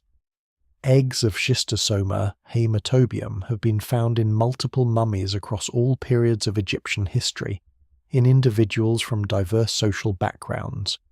This was not a disease of the poor alone, though the poor, who spent the most time in infected water, were probably the most heavily affected. It was a disease of the Nile Valley itself, built into the very irrigation system that made Egyptian agriculture possible. A farmer working in his irrigation channels was infecting himself with a disease that would slowly, over decades, reduce his capacity for the very work that kept his family alive, and he had no idea. There was no ancient Egyptian understanding of parasites. The disease presented as gradually increasing weakness and blood in urine, which were attributed to supernatural causes or to the simple wear of aging. The priests and the doctors prescribed remedies, many of which are preserved in the Ebers papyrus and the Kahun papyrus, that were ineffective against the parasite but perhaps provided some comfort. Ancient Egyptian medicine was, for its time and place, quite sophisticated. The medical papyri contain rational, observation-based clinical descriptions of many conditions, and some of their treatments had genuine efficacy. Honey for wound care, genuinely antiseptic. Garlic for general health, has real antimicrobial properties. Willow bark for pain, contains salicylates, the active ingredient in aspirin. Egyptian physicians could set broken bones, perform minor surgical procedures, and diagnose a range of conditions with reasonable accuracy. But against the great endemic diseases of the Nile Valley, schistosomiasis, malaria, trachoma, the ancient physicians were largely helpless. They could treat symptoms, they could not cure the underlying conditions, and a farmer weakened by chronic schistosomiasis, dealing with recurrent malaria and half-blind from trachoma, was a farmer living in a substantially diminished version of whatever his full capacity might have been. After the long, hot, grueling months of the growing season, the harvest was a time of genuine celebration. Not uncomplicated celebration. There were the tax collectors to come. But in the days of cutting and threshing, when the fields were golden and the sheaves were piling up and the work was intense but satisfying, there was something that can only be described as joy. Ancient Egyptian harvest songs survive in fragmentary form. One of them, associated with the harvest of grain in the New Kingdom period, has workers singing to the bull that is pulling the threshing sledge, urging it on with affectionate teasing. Other harvest texts describe the smell of new grain, the colour of the cut fields in late afternoon light, the satisfaction of full granary jars. The moment when the last sheaves were brought in from the last field of the harvest was marked with a brief ceremony even in ordinary farming villages. Thanks to the local protective deities, a libation of beer poured on the ground, a moment of collective acknowledgement that the year's main work was done, before the tax collectors came, before the granary jars were measured and the fraction removed. In that brief window between the end of harvest and the arrival of the state, there was a release of the season's accumulated tension. People came together. Food was cooked that was better than everyday food. The grain was new and fresh, not the stored, slightly stale grain of the lean months. Beer was brewed fresh. If the family could afford it, a goose or a few ducks might be killed for a celebratory meal. Neighbours visited. Old people were given first helpings. It is in these moments, small, domestic, human, that we find the full truth of an ancient Egyptian farmer's life. Not just the hardship, which was real and relentless, but also the satisfaction, the community, the specific pleasures of a life lived close to the earth and the river, the smell of new bread, the laughter of children, the sound of music in the evening, the extraordinary stars overhead, the river moving in the dark carrying the moon. Not all Egyptian farmers lived in the narrow floodplain of Upper Egypt, squeezed between desert cliffs and the river. In the north, the Nile splayed out into a wide, lush, swampy delta, the area known to the ancient Egyptians as Lower Egypt, and corresponding roughly to the broad fertile triangle south of modern Alexandria. The delta was a different farming world. Instead of narrow, carefully terraced fields between desert scarps, the delta offered enormous flat expanses of extremely fertile land, crisscrossed by multiple Nile channels and bordered by marshes and lagoons. The flooding in the delta behaved differently, spreading wider and more gently across the flat terrain, creating shallower but more extensive basins of floodwater. The soil was also different, generally still rich, but with more variation than the predictable dark silt of the Upper Egyptian floodplain. Delta farmers grew many of the same crops as their Upper Egyptian counterparts: emmer wheat, barley, flax. But the wetter environment and the availability of multiple river channels and marshes also supported a somewhat different economy. Fishing was extremely important in the delta. The lagoons and marshes were rich with fish, and deltic communities were more heavily oriented toward aquatic food sources than communities farther south. Papyrus grew in enormous reed beds in the delta marshes and was harvested for use as writing material, boat-building material, sandal-making material, rope, and a dozen other practical purposes. The delta was also more exposed to contact with the outside world, to the Mediterranean, to the trade routes that brought goods from the Levant, Aegean, and beyond. Delta farmers occasionally encountered the strange: foreign traders arriving by sea, Hyksos settlers in the northeast who introduced new crops and new animals, later Greek and Phoenician merchants who established themselves in coastal trading cities. The world was a little less sealed, a little more various, in the delta. But the fundamental condition of the delta farmer's life was the same as anywhere along the Nile. The annual flood, the taxes, the work, the ever-present possibility of disaster. The river was generous and demanding in equal measure everywhere.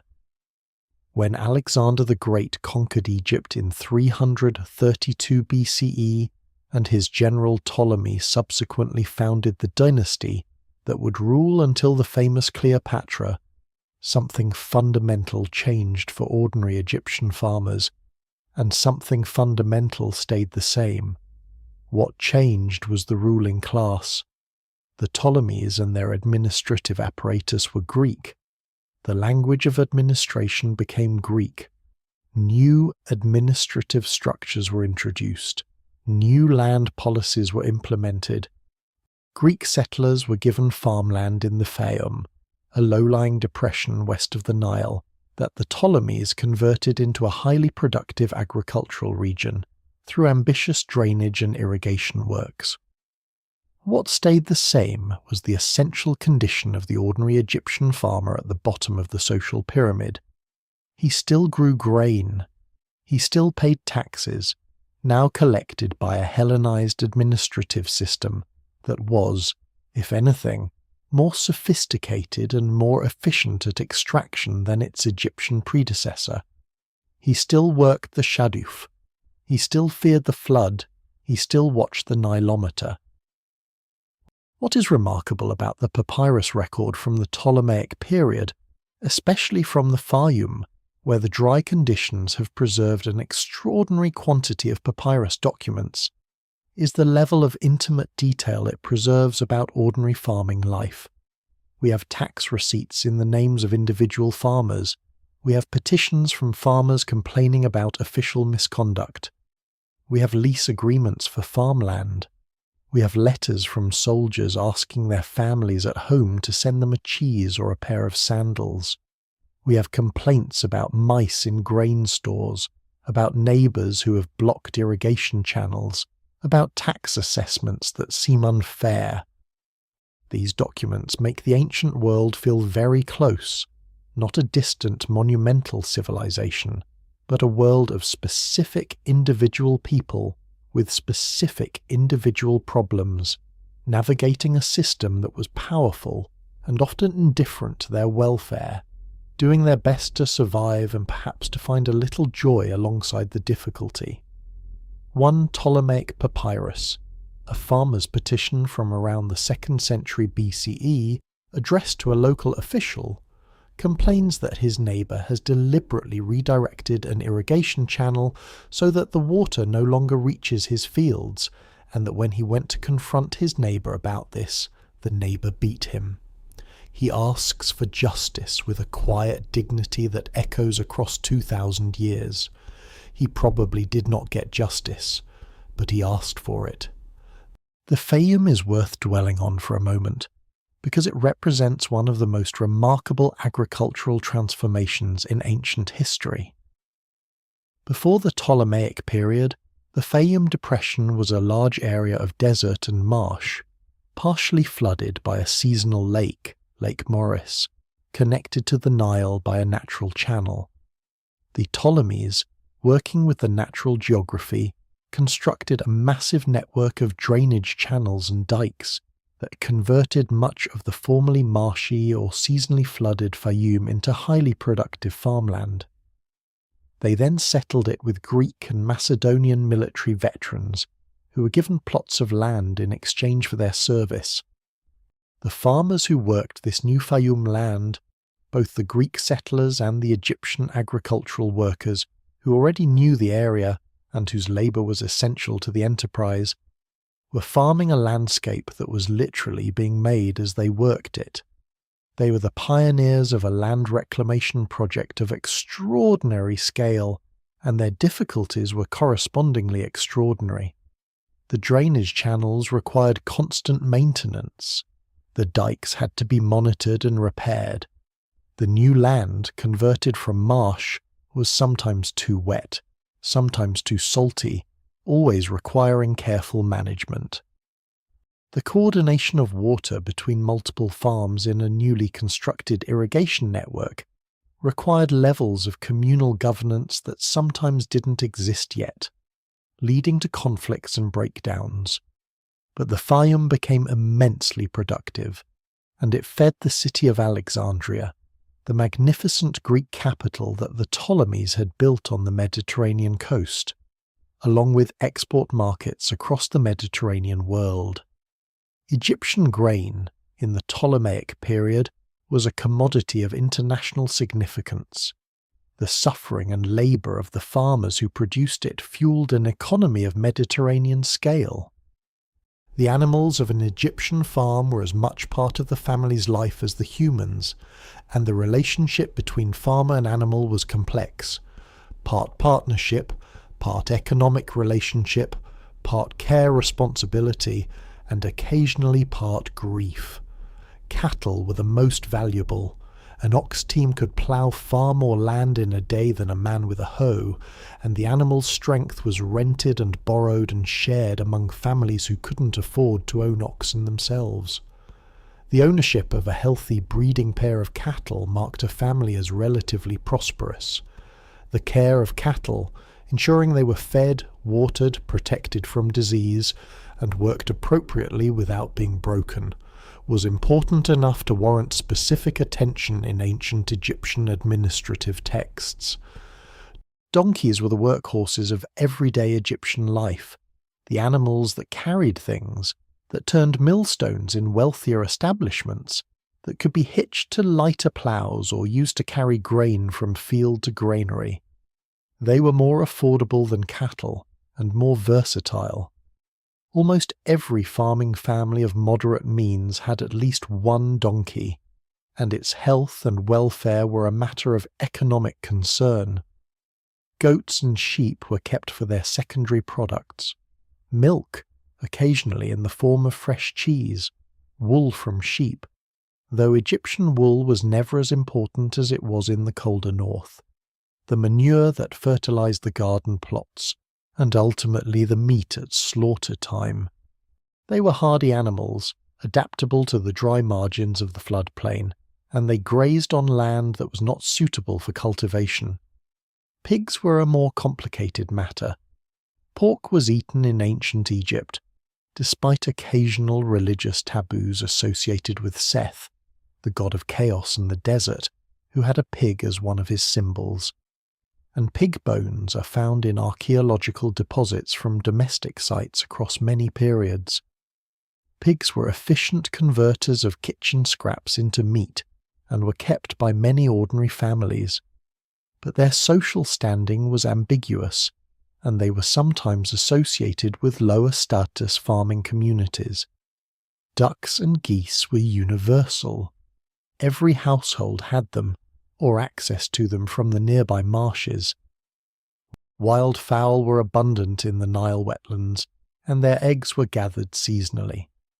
Ducks and geese could be kept in simple pens or allowed to range freely in the farmyard. They provided eggs, meat, and fat. The rendered fat of geese was used as a cooking medium and also had medicinal applications. Dogs lived with farming families as guards and companions and were genuinely valued.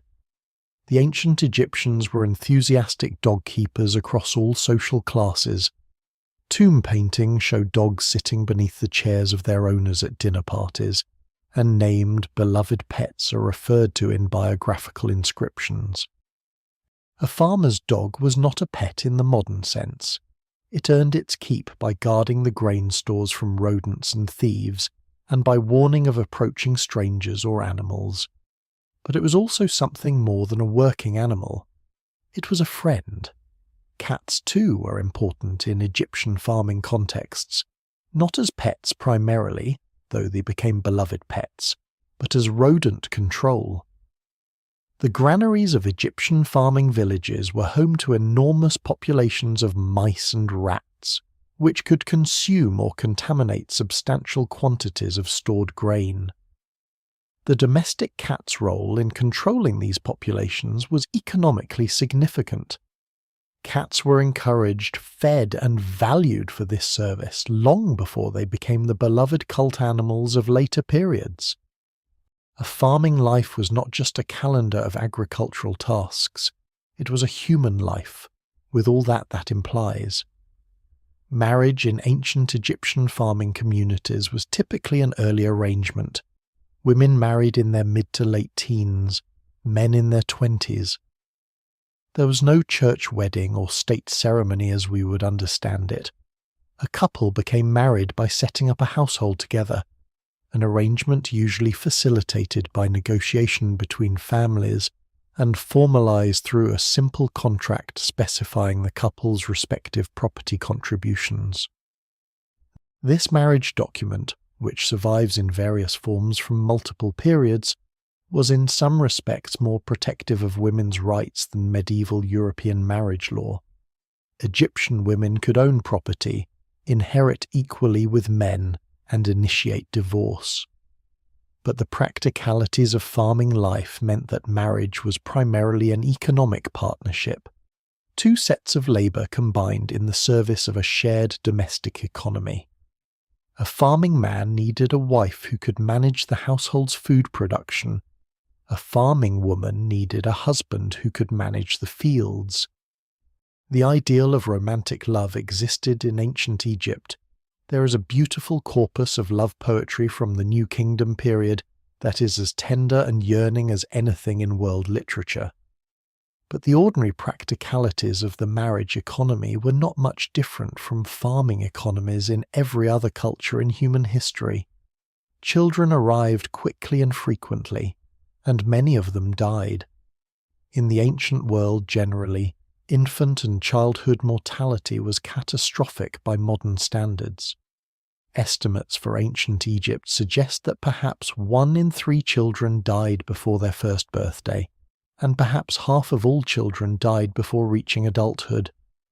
The causes were multiple: neonatal infections, intestinal diseases from contaminated water, malaria, childhood diarrhea, breathing problems in the smoky enclosed spaces of mud brick houses, and the general fragility of bodies without access to antibiotics or modern medicine.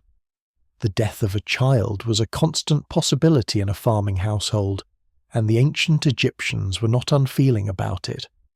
They had rituals and prayers for the protection of infants. Taweret the hippo goddess and Bes the dwarf god were especially invoked for the protection of newborns. Amulets were tied around infant necks. Birth was accompanied by prayers and protective spells read by a local practitioner who combined the roles of midwife, healer, and ritual specialist. And when a child died anyway, as so often, inevitably, despite all the prayers and amulets and love, the family buried it. Sometimes in a simple pit in the ground beneath or beside the house, in the manner that was common in many ancient cultures where the distinction between home and burial ground was not as sharp as it is for us. Sometimes in the village cemetery, the body was wrapped in linen, sometimes with a few small offerings, a bead necklace, a small clay figurine, a pot that had contained food. The ancient Egyptians believed in an afterlife, not just the elaborate afterlife of pharaohs, with their papyrus boats and their fields of reeds and their elaborate judgment scenes. Ordinary people also expected to continue in some form after death.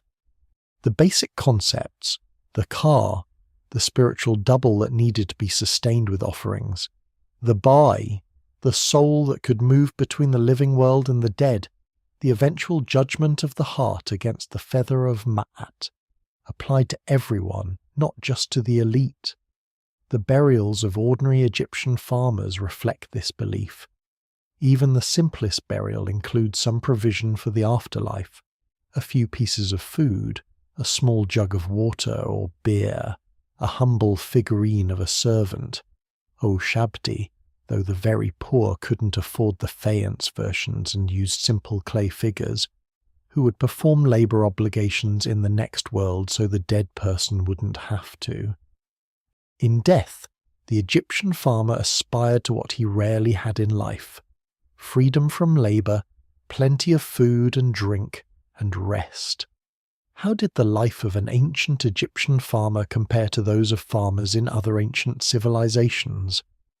The comparison is illuminating. The farmers of ancient Mesopotamia, in the river valleys of the Tigris and Euphrates, in what is now Iraq, faced similar challenges in some respects and very different ones in others. Like Egyptian farmers, they practiced irrigation agriculture in an arid environment, depending on river water channeled through an extensive canal system.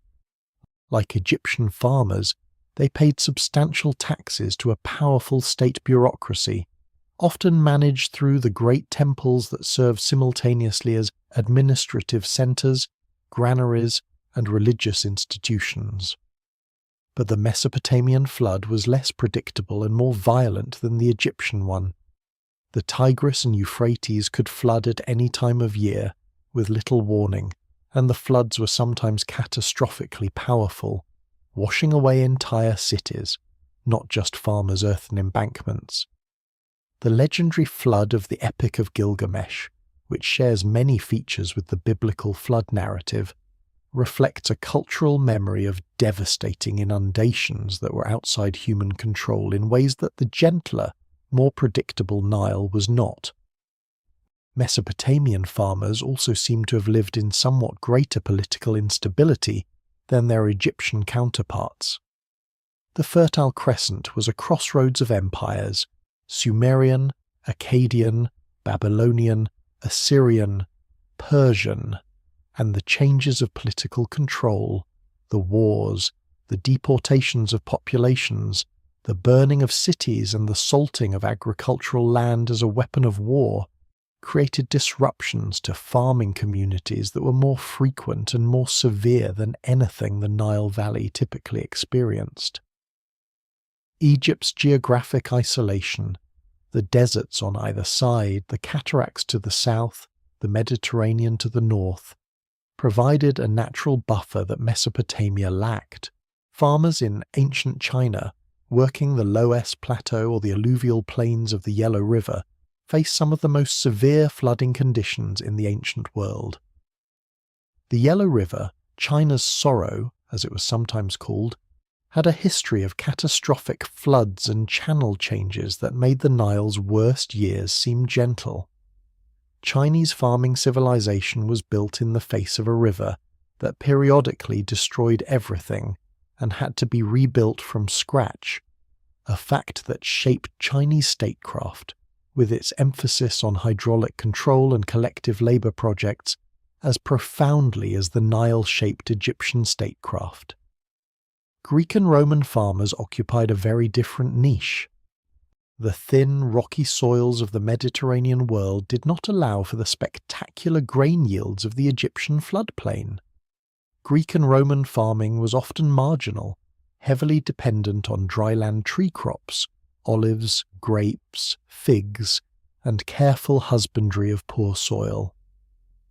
The grain that fed Athens came substantially from the Black Sea coast, and later, in Roman times, from Egypt, a fact that underscores just how productive Egyptian farming was relative to the rest of the ancient world. In some respects, Egyptian farmers were better off than their counterparts elsewhere. The Nile's reliable flooding and the extraordinary fertility of its silt meant that in good years, Egyptian farmers produced enough to feed their families, pay their taxes, and have something left over. The agricultural surplus that Egyptian farming generated was the foundation of Egyptian civilization's extraordinary accomplishments. In other respects, they were not better off at all. The Egyptian state was particularly good at extracting that surplus, leaving farmers with a thin margin between adequacy and desperation. The disease environment was particularly harsh, and the corvée labour demands added a burden that was unique to Egypt's specific political economy. Among the most precious documents in all of ancient history are the papyri that survive from ancient Egyptian farming communities. Administrative records, personal letters, legal petitions, lists of grain quantities, lease agreements, tax receipts. These documents are not literary works. They are the paperwork of ordinary life, the ancient equivalent of the receipts and contracts and letters that clutter any functional society. And precisely because of their mundane, practical nature, they bring us extraordinarily close to the lives of real people. From the Ptolemaic Phaeum, we have a letter from a man named Herius to his father Herius, the same name across a generation, a common practice, dated to around the 2nd century BCE. He's complaining about the failure of the irrigation system in his area, which has left his fields unwatered and his crops in danger. He asks his father to speak to the responsible official on his behalf, because he himself doesn't have the right connections. The letter is practical, urgent, and slightly desperate. It could have been written by any farmer in any century. From the New Kingdom period, we have ostraka, potsherds used as informal writing surfaces, that record the attendance records of workers at the village of Deir el-Medina, near Luxor, where the craftsmen who built the royal tombs in the Valley of the Kings lived. These attendance records note, with bureaucratic precision, why workers were absent on particular days: sick, eye disease, my mother was ill, brewing beer, a scorpion bit me, offering to his god, burying a relative. These absence records are among the most human documents that ancient Egypt has left us.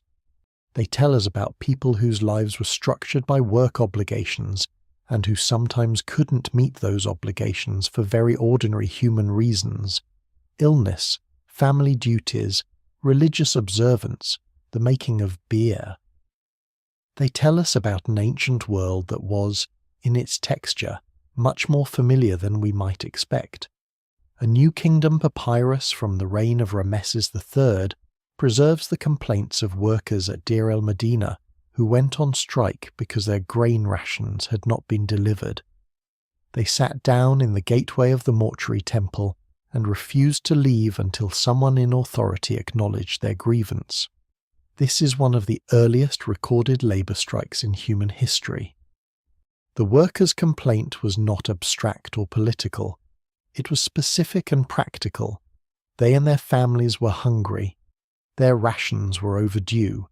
They needed to be paid. Eventually the rations were delivered. The workers returned to building royal tombs. We have come, in our long walk through the ancient Egyptian farming world, to the evening again. The sun is a long red band along the western horizon. The desert is cooling. The river is turning the colour of old bronze.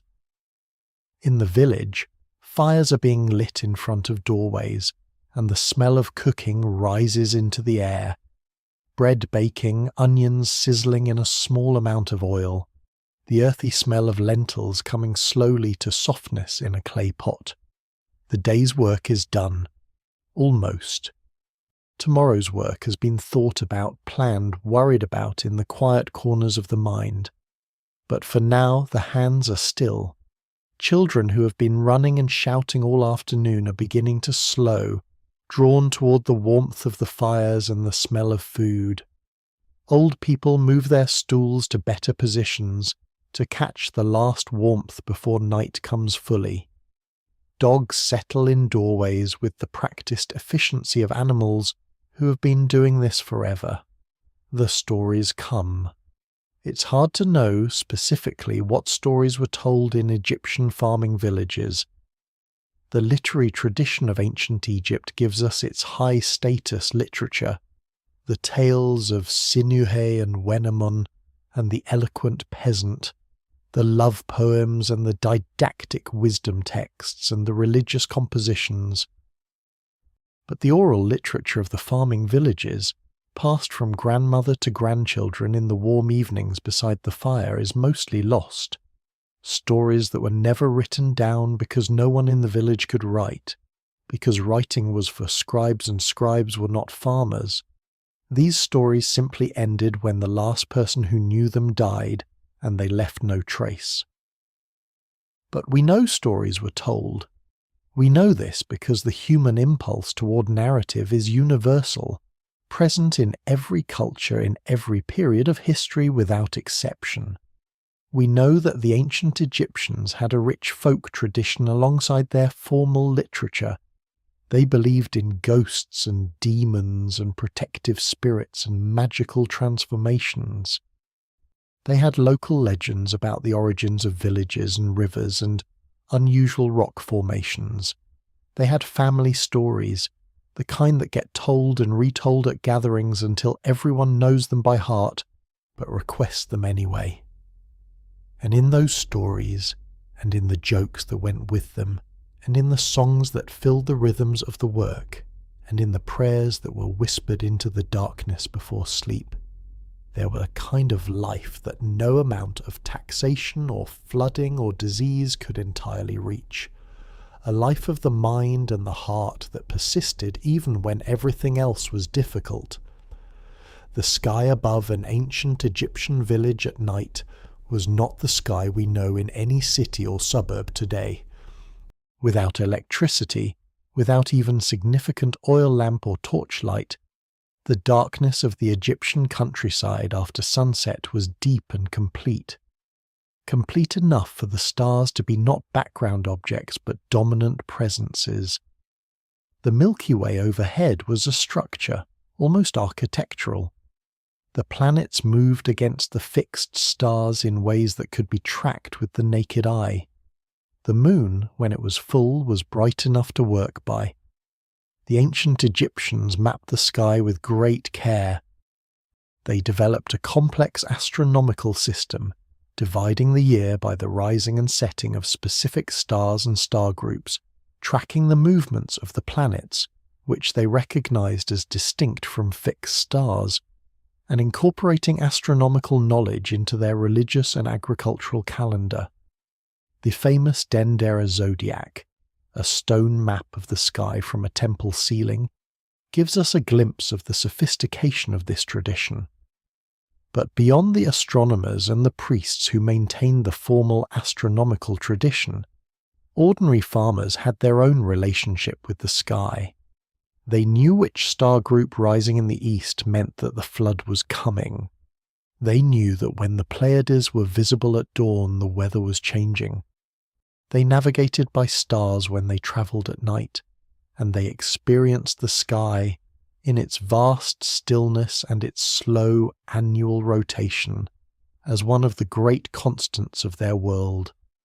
A farming family lying on their roof on a warm summer night, as many Egyptian families did, sleeping in the open because the house was too hot and the outdoors too beautiful to waste, looked up at a sky that was, in its way, the most generous and accessible thing in their world. No tax collector could take it from them. No flood could wash it away. The stars asked nothing of them and gave them in return a kind of beauty that was limitless and free. We've spent a long time now in the company of these ancient people. We've walked their fields and heard their songs and smelled their bread and shared their worries. We have felt perhaps something of the texture of a life that was exhausting and difficult, and sometimes terrifying, and also full of moments of beauty and warmth and community and love. The ancient Egyptian farmers are not famous. Their names, the vast majority of them, are completely lost. In the billions of words of ancient Egyptian texts that have survived, inscribed in stone, written on papyrus, scratched on potsherds, only a tiny fraction concerns the lives of ordinary agricultural workers. The culture's attention, understandably, was directed toward its gods, its pharaohs, its priests, its monuments. The farmer bent over his shaduf, the woman grinding grain in the morning dark, the child gleaning in the cut field. These were the invisible people on whom everything rested, and they were largely invisible to the record keepers who surrounded them, and yet they were there. For 3,000 years and more they were there. Through the Old Kingdom, through the collapse and the First Intermediate Period, through the Middle Kingdom's restoration, through the Hyksos invasion, and the great New Kingdom empires of Thutmose and Rameses, through the Third Intermediate Period and the Late Period, and the Persian conquest and the Macedonian conquest, and the Roman annexation. Through all of it, the farmers were at the shaduf, in the fields, watching the Nilometer, watching the sky. Civilization, any civilization, is built on the foundation of people who produce food. The pyramids of Giza, those staggering, impossible structures that have stood for 4,500 years and still leave modern engineers marvelling, were built with grain.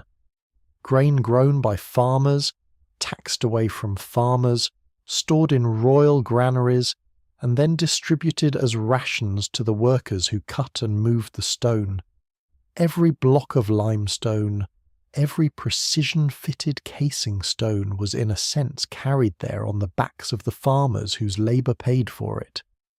The great temples of Karnak, with their colossal halls and their sacred lake, and their walls inscribed with the most magnificent hieroglyphic text in the world, fed by grain.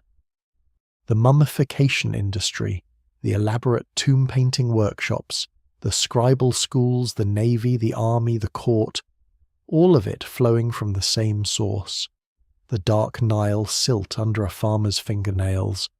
There is something both humbling and elevating about this understanding.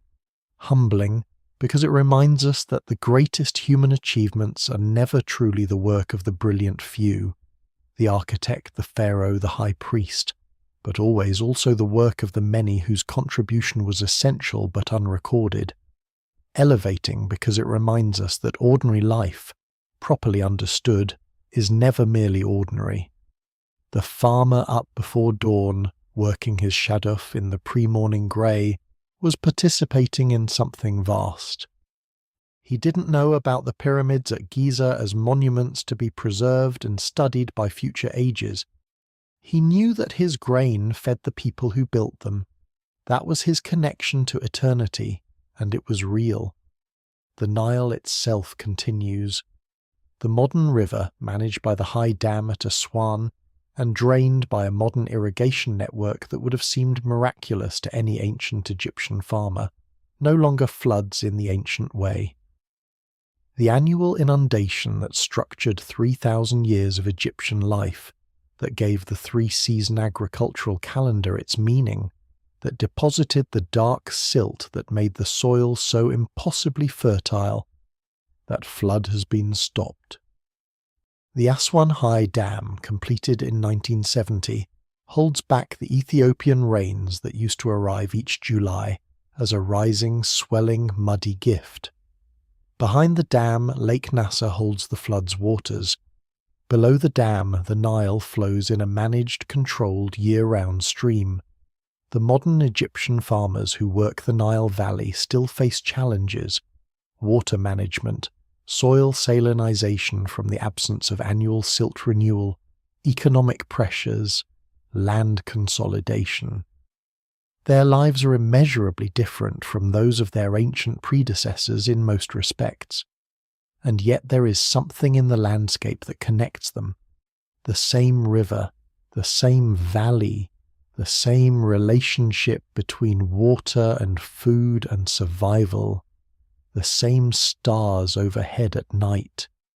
The ancient farmers are not gone. They are in the soil. Literally, their decomposed mud brick houses have become part of the soil of the tells, mounds of accumulated occupation debris that dot the Egyptian landscape. They are in the genes of the modern Egyptian population. They are in the language, the food, the agricultural knowledge that has been passed in changing forms through hundreds of generations. They are in the canal system, many of which follow routes that were first cut 4,000 years ago. They are in the memory of the land itself, and they are here, in this story, carried forward by the simple human act of remembering that they existed, that they worked and suffered and loved, that their hands made possible everything else, and that their lives deserve to be seen. The village along the Nile has been sleeping for hours. The fires have burned down to embers. The dogs have stopped their occasional barking.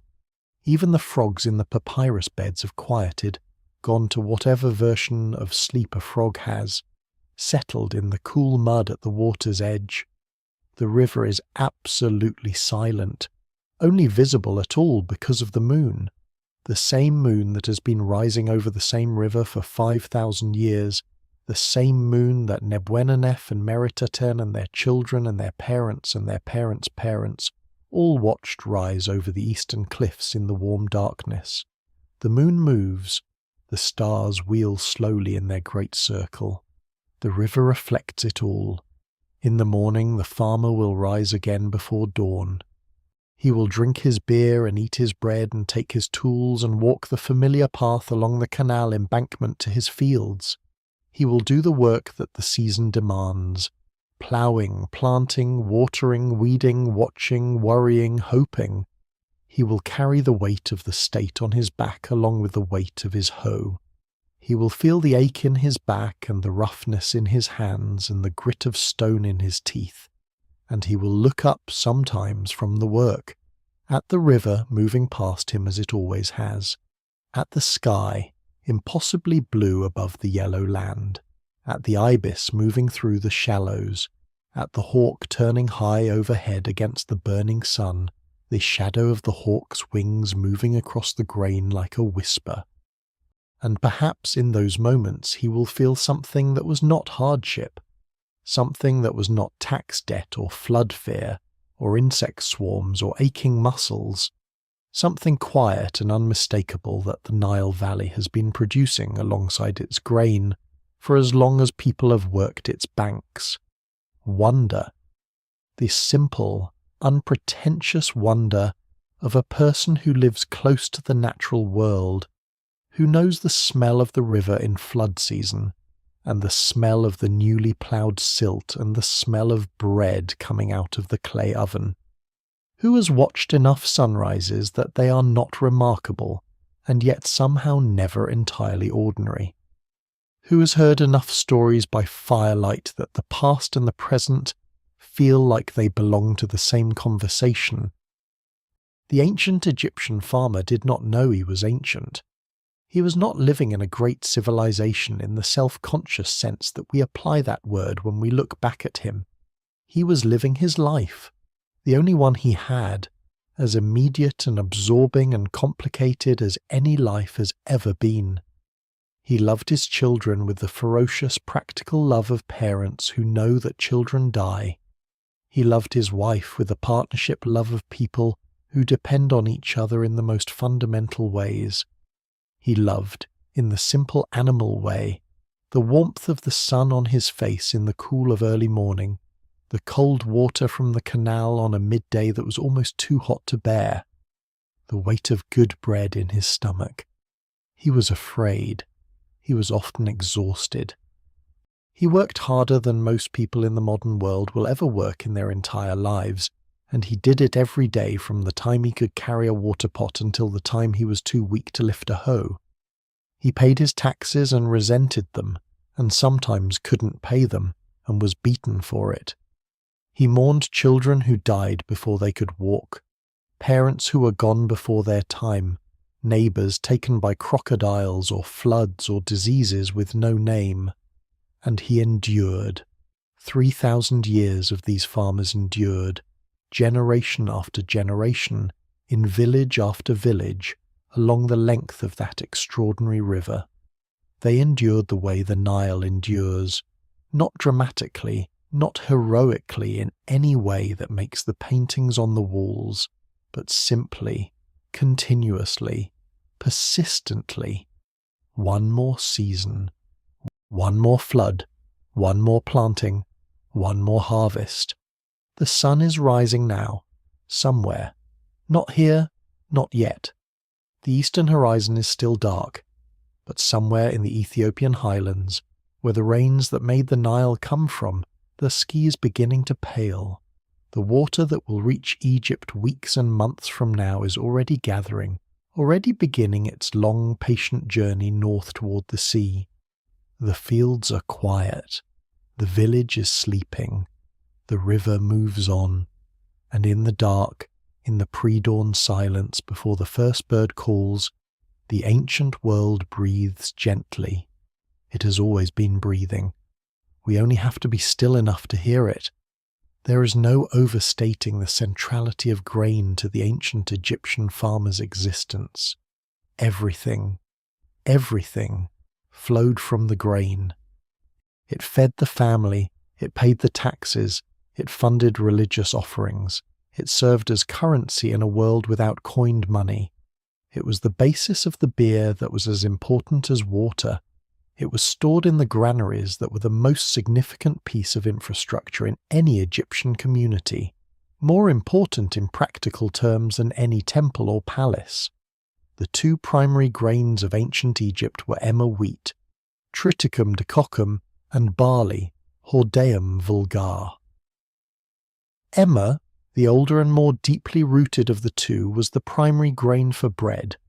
Its flour, though tough and full-husked and requiring considerable processing, produced the dense, flat loaves that were the staple of Egyptian diet across 3,000 years. Barley was used primarily for brewing, though it was also eaten in the form of a thick porridge, or baked into rough bread in lean times. Both grew superbly in the freshly deposited Nile silt, rewarding the farmer's labour with yields that made Egypt the most reliably productive grain-growing region of the ancient world. The processing of grain, getting it from standing plant to edible flour, was a labour-intensive multi-stage process that occupied a significant fraction of the farming household's total working hours. After harvesting and threshing and winnowing, the grain still had to be stored carefully, then measured out daily, then ground on the quern, then worked into dough, then baked. Each of these steps took time and effort. The grinding alone, the primary labor of women in Egyptian households, could take 2 to 4 hours every day to produce enough flour for a family's bread. Over a year, this amounts to somewhere between 700 and 1,500 hours of grinding. Over a lifetime, the cumulative physical toll of this motion, the forward bend, the arm push, the shoulder rotation, repeated thousands and thousands of times, was visible in the skeletons of ancient Egyptian women in the form of hypertrophic musculature and degenerative joint changes consistent with this exact activity. These are the things that don't make it into the hieroglyphs. The beautiful inscriptions on the walls of temples record the names and deeds of pharaohs. The grinding is invisible.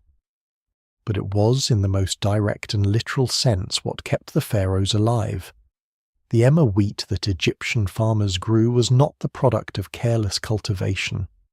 Over thousands of years, Egyptian farmers practiced what we would now call selective breeding, saving seed from the plants that had performed best in the previous season, that had stood tallest, ripened most evenly, resisted disease most effectively.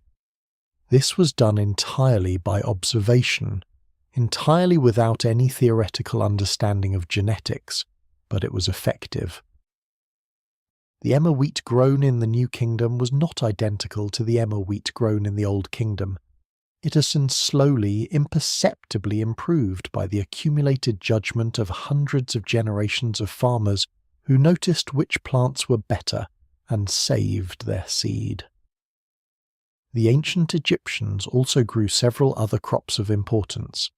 Flax, Linum usitatissimum, was planted along the river margins in the spring, producing both fibre for linen and seed from which linseed oil was pressed. The growing of flax and the processing of it into fibre, retting in water, breaking, combing out the long fibres and spinning them, was a significant supplementary activity in Egyptian farming households, providing both cloth for domestic use and a tradable commodity. The quality of the linen that Egypt produced was legendary across the ancient world. Garden crops, onions, garlic, leeks, cucumbers, melons, fenugreek, coriander, and various other herbs and vegetables were grown in small, intensively managed plots near the houses, watered by hand from the irrigation channels, tended by women and children. These garden plots were not the primary food source, the grain was that, but they provided essential variety and nutrition, vitamin C and other micronutrients that prevented the worst deficiency diseases, and flavouring that made the relentless round of bread and beer slightly more interesting. Date palms lined the irrigation channels and the margins of the floodplain. Dates were sweet and calorie-dense, and could be eaten fresh or dried. Dried dates lasted for months and served as an important stored food. The sap of the doom palm could be fermented into a wine-like drink. Sycamore fig trees produced a sweet, slightly dry fruit that was widely eaten. These tree crops required no planting and no harvest labour in the intensive sense. They were part of the landscape, and their annual fruit was gathered as a matter of course. The Nilometer at Elephantine Island, near the ancient southern border of Egypt at Aswan, was the most important measuring instrument in the ancient world. It was a stone column or stairway cut directly into the living rock of the island, marked with units of measurement, cubits, each cubit roughly 1/2 metre, set at the water's edge so that the height of the Nile flood could be read directly. Every day during the flood season, the level of the Nile at Elephantine was read and recorded. The reading was transmitted north, along the length of Egypt, by runners or boats, so that officials in Memphis and other administrative centres could calculate what the flood was likely to do to the fields of the delta and the valley. From this reading, advance estimates of the year's grain tax could be made, labour could be allocated, granary reserves could be assessed. The Nilometer was, therefore, not merely a scientific instrument, it was a political one. The priests at Elephantine who controlled the Nilometer also controlled the information about the flood. They could, and occasionally did, manipulate this information for political purposes, reporting a lower flood level than was actually the case, creating expectations of a poor harvest, and then revealing that the flood was actually higher and the harvest likely to be better, in a manipulation of state expectations that benefited the priestly establishment that managed the divine drama of the Nile's behaviour. For the ordinary farmer, the Nilometer's reading was a source of enormous anxiety. Too low, and the nightmare of a bad harvest loomed. Too high, and the terror of a devastating flood was real. The right level, the flood that covered the fields to the perfect depth, deposited the perfect layer of silt, and then receded in time for a full growing season, was what every farmer prayed for each year. The right flood level in the Nilometer system was somewhere between 14 and 16 cubits at Elephantine. 15 cubits was considered ideal. Below 14, and the upper fields would not be reached by flood water. The yield from them would be poor. Below 12, and significant parts of the valley would be dry. Famine was a real possibility. Above 16, and the waters would rise too high, threatening structures, drowning animals, and in extreme cases exceeding the earthen embankments and flooding the villages themselves. The records of Nilometer readings from various periods of Egyptian history give us a direct window into the agricultural anxiety of the farming class. We can read the numbers: 14 cubits in this year, 18 in that one, 12 in this terrible year, and translate them directly into the human reality of feast or famine for the people who depended on them.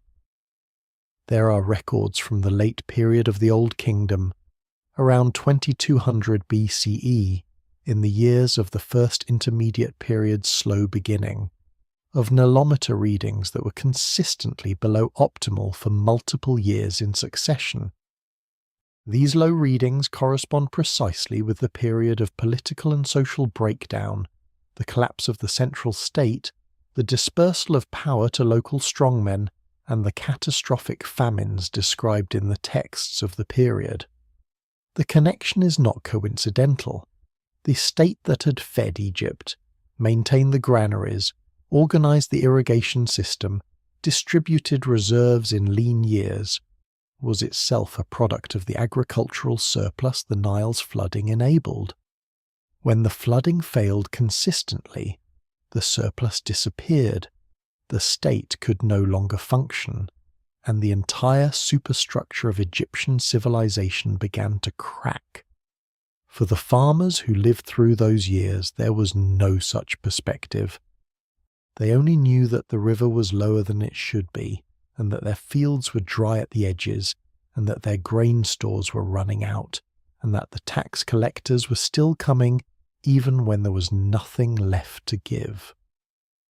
Survival strategies in famine years were desperate and creative. Seed grain, the reserves that had to be kept back for next year's planting, was eaten.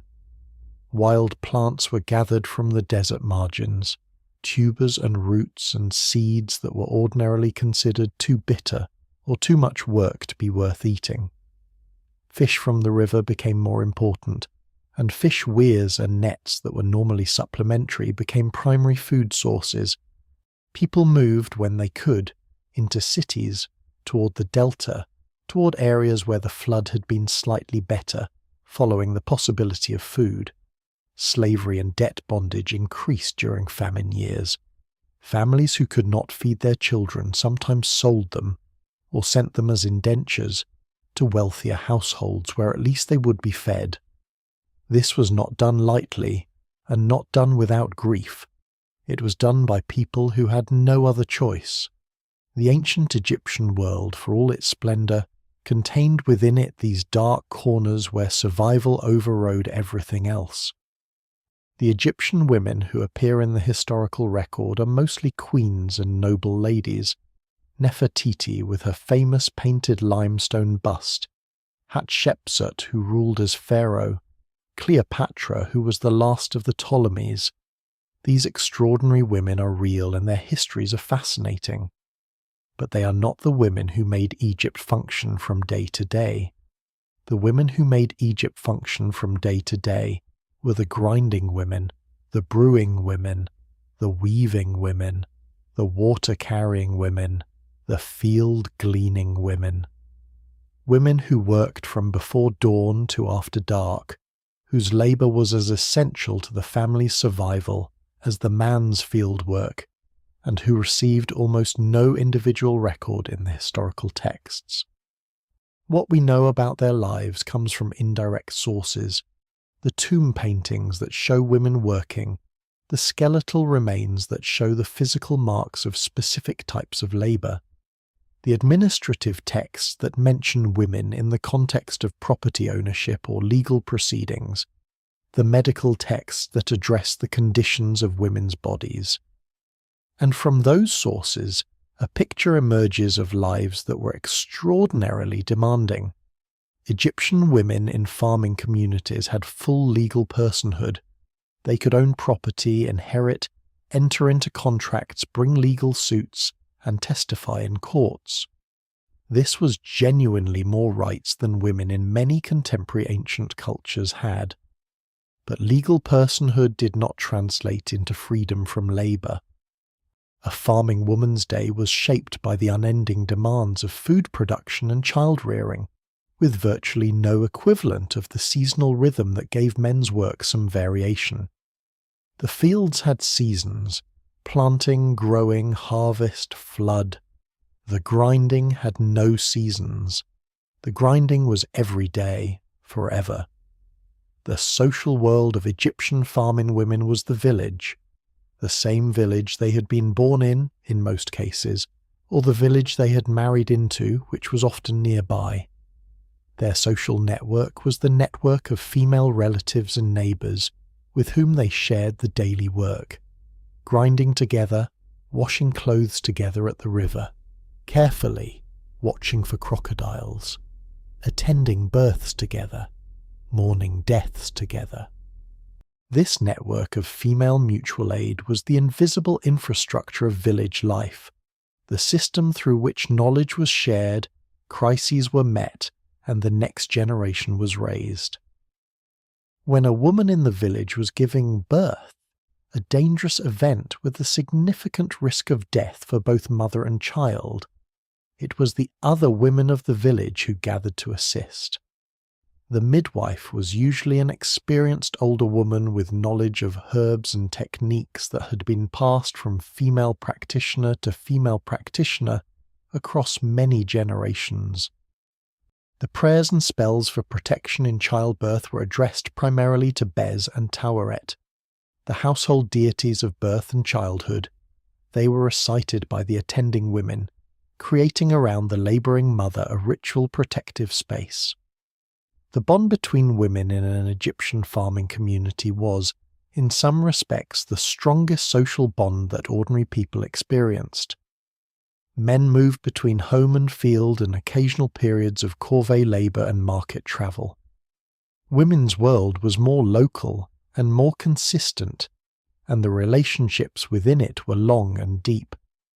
We have mentioned the grandmothers and grandfathers who told the stories, but the older women of Egyptian farming villages deserve particular attention because they were custodians of a form of knowledge that was absolutely essential to the community's welfare and absolutely invisible to the written record. Medical knowledge, for one, the treatment of common illnesses, the poultices for infected wounds, the herbal preparations for fever, the techniques for easing the pain of childbirth, the recognition of which symptoms were serious and which would resolve on their own, was held primarily by the older women of the community, accumulated over a lifetime of observation and practice.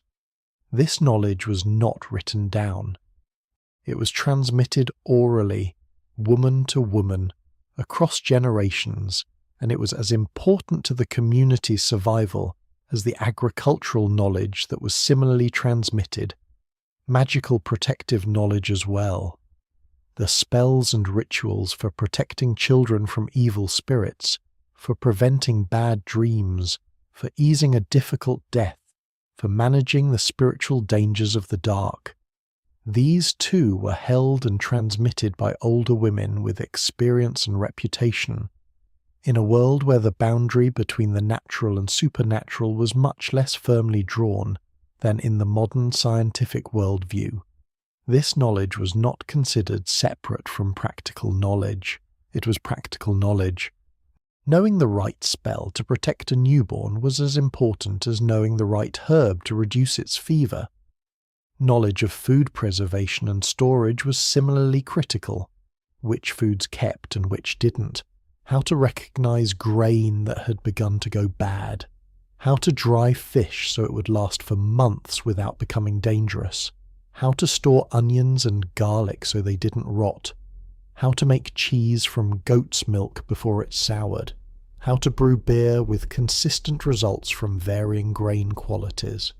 This was all knowledge that was accumulated through experience and passed through the female line of the farming family, and the difference between a household that managed its resources well and one that suffered preventable losses was often the quality of this knowledge. The grandmothers knew, and they taught. We have walked a long way together through the world of the ancient Egyptian farmer. We've been in the fields in the pre-dawn grey and in the blazing midday heat. We've followed the water through the Shadduf's arc and the irrigation channel's slow current. We have sat at the threshing floor and watched the chaff lift into the afternoon wind. We have eaten the bread and drunk the thick beer, and watched the tax collector measure out what was owed and what was left. And now, as the story settles toward its rest, we come back to the river. The Nile at night is unchanged from what it has always been. Dark, slow, immensely patient, carrying within it the memory of every season it has ever flowed through. The flood of 5,000 years ago is in the aquifer beneath the modern fields.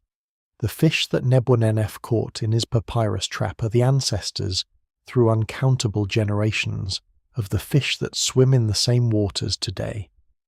The silt that his descendants still work in some places has ancient Egyptian grain seeds in its deep layers, carbonized and unchanged, preserving within themselves the DNA of a wheat that hasn't grown in 2,000 years. The ancient Egyptians believed that the night sky was the belly of Nut, the sky goddess, who swallowed the sun each evening and gave birth to it each morning. They believed that the stars were the souls of the dead, travelling the same sky that the living looked up at. They believed that the Nile was the body of Osiris, the dead and resurrected god, and that the annual flood was his life force returning to the world. These beliefs were not simply ornamental mythology. They were the ancient Egyptian farmer's way of making sense of a world that was, on its surface, both magnificently generous and terrifyingly precarious. The gods were not distant, they were immediate. The flood was not just a natural event, it was divine. The stars were not just lights, they were the beloved dead, still present, still watchful. This framework of meaning was what made it possible to keep going, to plant the seed again after a terrible year, to pay the taxes even when it felt like robbery, to get up before dawn again for the 10,000th time and walk the same path to the same field. And it was this same framework of meaning, the sense that the work mattered, that the river cared, that the dead watched over the living, that the gods would notice and respond, that gave the ancient Egyptian farmer's life its dignity. Not the dignity of the pharaoh, who wore the double crown and was worshipped as a god. The quieter dignity of a person who knew their place in the world and filled it completely and without complaint. To truly understand what the ancient Egyptian farmer lived, It helps to walk through the full cycle of the agricultural year, not in broad seasons, but in the specific texture of each month's demands and pleasures and anxieties. The Egyptians divided their year into 12 months of 30 days each, with 5 additional days at the end of the year for the birthdays of the major gods, grouped into the 3 seasons we have already discussed. Walking through this calendar reveals the rhythm that shaped every ancient Egyptian farmer's life from birth to death. The first month of the year began with the heliacal rising of Sopdet, the star Sirius, in the pre-dawn sky. For weeks before this event, farmers are seen watching the horizon anxiously. When Sopdet appeared, it was the signal. The flood was coming. Within a few weeks, the Nile would begin to rise. In the first month of Akhet, the actual inundation arrived. The Nile's water, coming from the Ethiopian highlands, was coloured red-brown with suspended silt. The ancient Egyptians called this the Red Nile, as opposed to the clear green Nile of the low-water season. Though confusingly, the silt-laden water could appear various shades from rust to olive, depending on its source and concentration. As the waters rose, farmers who had completed their harvest and paid their taxes faced a period of relative relief from the immediate demands of field work. The fields were under water and would be for weeks. But there was still much to do. The flood period was the time for infrastructure work. With the fields inaccessible, farmers turned their attention to the maintenance and construction of the irrigation network. Canals had to be cleaned of accumulated silt, their banks rebuilt and strengthened. New branch channels might be excavated to bring water to fields that had previously been difficult to irrigate. Embankments and dikes had to be inspected and reinforced.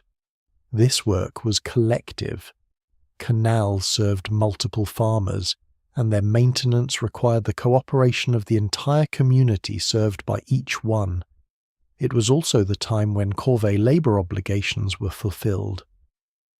Men who had been called up by the state reported to their assigned work sites, whether pyramid complexes, temple construction projects, or the great dike-building works along the lower river, and spent their weeks in state service before returning home. The flood reached its maximum height somewhere in the 2nd or 3rd month of Akhet. At its peak, the agricultural land of the Nile Valley was completely submerged. Only the slight elevation of the villages themselves, built on mounds of accumulated debris above the floodline, remained dry. Looking out from a rooftop over flooded Egypt at the peak of inundation, one saw a vast shallow lake stretching to the desert's edge on either side, with the village rising from it like an island. Boats moved between villages and to the higher ground where animals had been driven for safety. The flooding had its own strange beauty. The water brought with it enormous quantities of aquatic plants and creatures from the south. Water hyacinth, water lilies, quantities of fish that could be caught easily as they moved through shallow floodwaters across the normally dry land. Children played at the water's edge.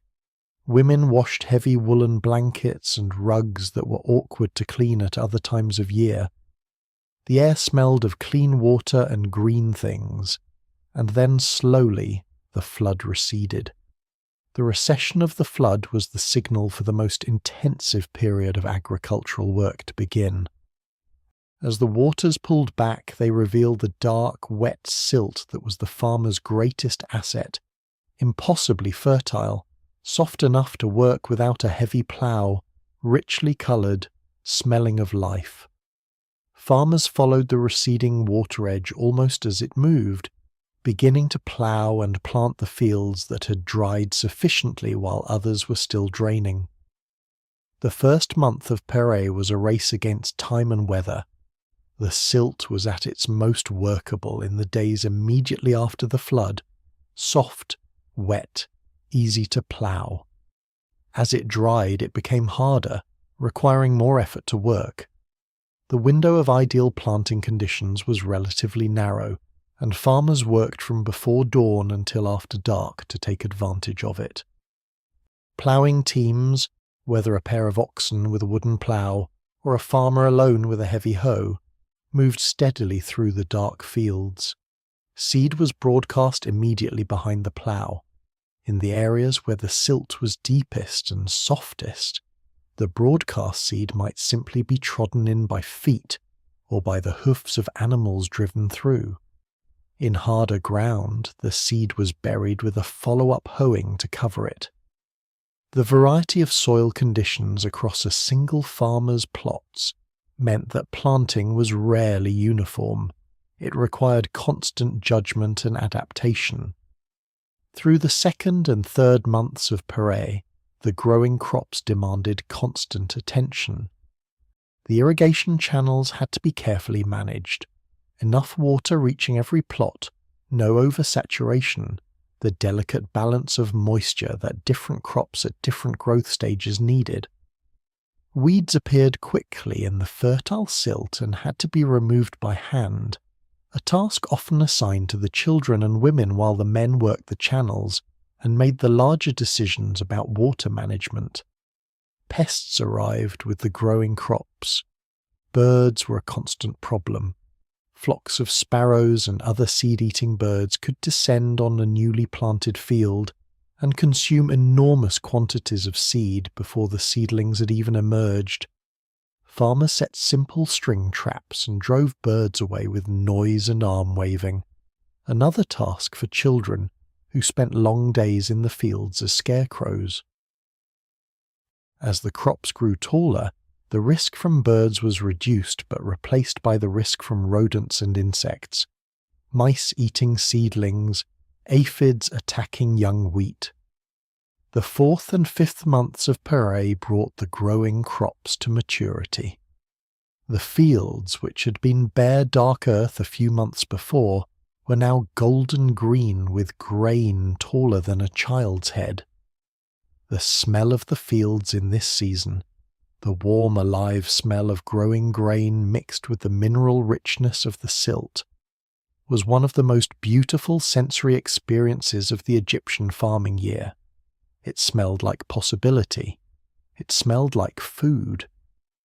With the 6th month of the year, the first month of Shemu, the harvest began. This was the most intensive period of agricultural work, requiring the full labour of every available person, sustained over several weeks at a pace that was exhausting even for people accustomed to hard physical work. The grain had to be cut at precisely the right moment, not too early when the kernels were still soft, and not too late when they had dried to the point where the heads began to shatter and drop seed before it could be collected. This window was narrow, particularly in the hot, dry conditions of the Egyptian Shemu, when crops could ripen from optimal to overripe in a matter of a few days. Harvesting was done with the short-handled flint sickle, working bent at the waist, reaching forward to grab a bunch of stalks and pulling the sickle through them in a single clean motion. The cut bunches were gathered into sheaves and bound with a few stalks twisted into a rough tie. The sheaves were stacked at the field margin or loaded into carrying baskets that women and children transported to the threshing floor. The pace was continuous from first light to last. The brief midday rest that was possible during the growing season was compressed or eliminated during harvest. People worked in the heat of the day because there was no choice. The crops were ready, and what was not cut today might be lost by tomorrow. They drank constantly from water pots brought by children who ferried them back and forth from the village all day. They sweated in streams. Their hands bled from the sharp edges of the sickle and the rough-edged grain stalks. At the threshing floor in the evenings, when the day's harvested grain had been brought in, the threshing continued past dark. The oxen circled, the sledge dragged over the grain, the rhythmic crunch and scrape of threshing filled the village air. Stars came out, Fires were lit at the edge of the threshing floor for light and for warmth as the temperature dropped. People who were too tired to be anywhere else slept beside the threshing floor while others continued to work. The final days of harvest, when the last fields were cut and the last grain threshed and the last winnowing done, were a moment of profound collective relief. The year's work was almost over.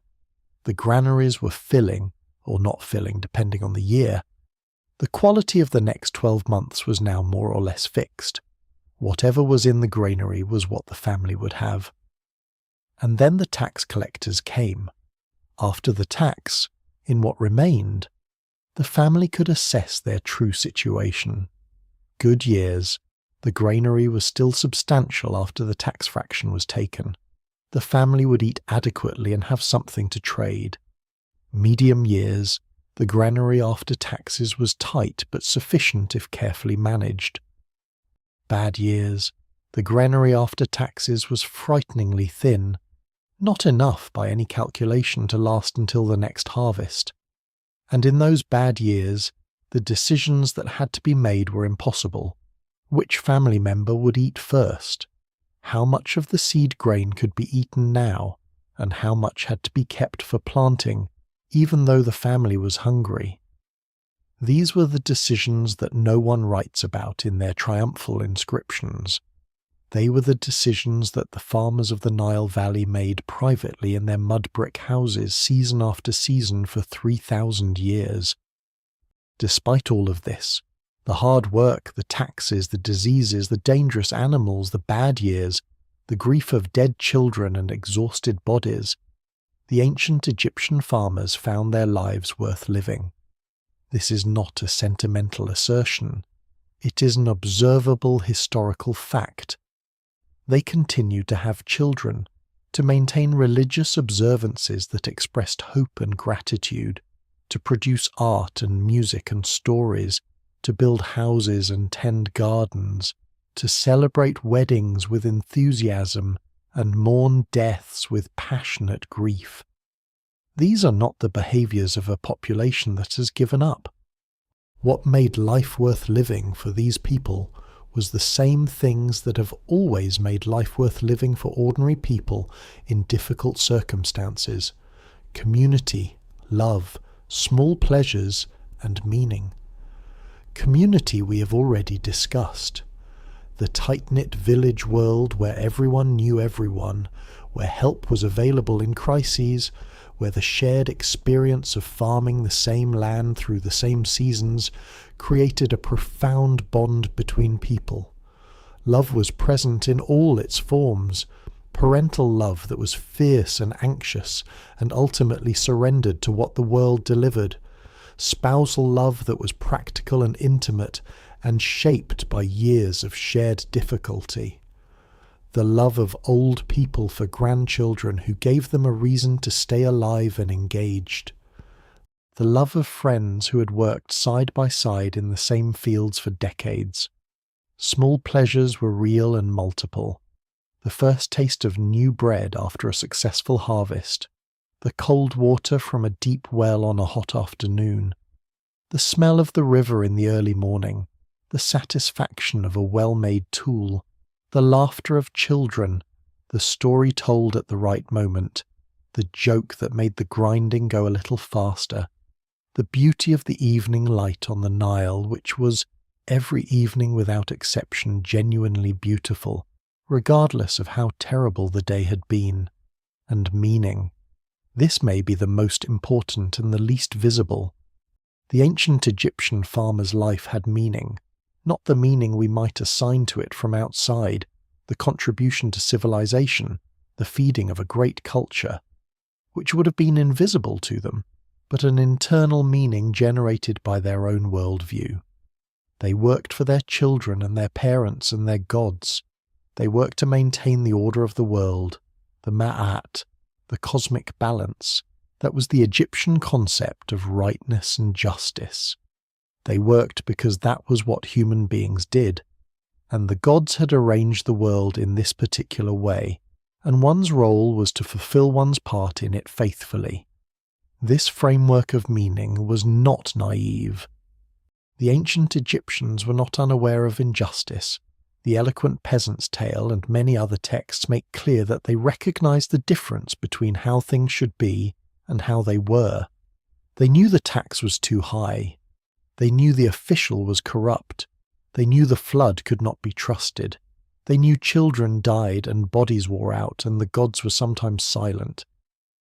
But they also believed, in the way that ordinary people in all times and places tend to believe, that the world was, at some fundamental level, oriented toward goodness, that the sun would rise tomorrow, that the river would flood again, that a life lived faithfully and well, in relationship with the community and the gods and the land, was a life that had worth, and they were not wrong about that. There is one final thing to say about the ancient Egyptian farmer's world, and it is this: it was extraordinarily, heart-stoppingly beautiful. The Nile Valley is one of the most dramatically beautiful landscapes on earth.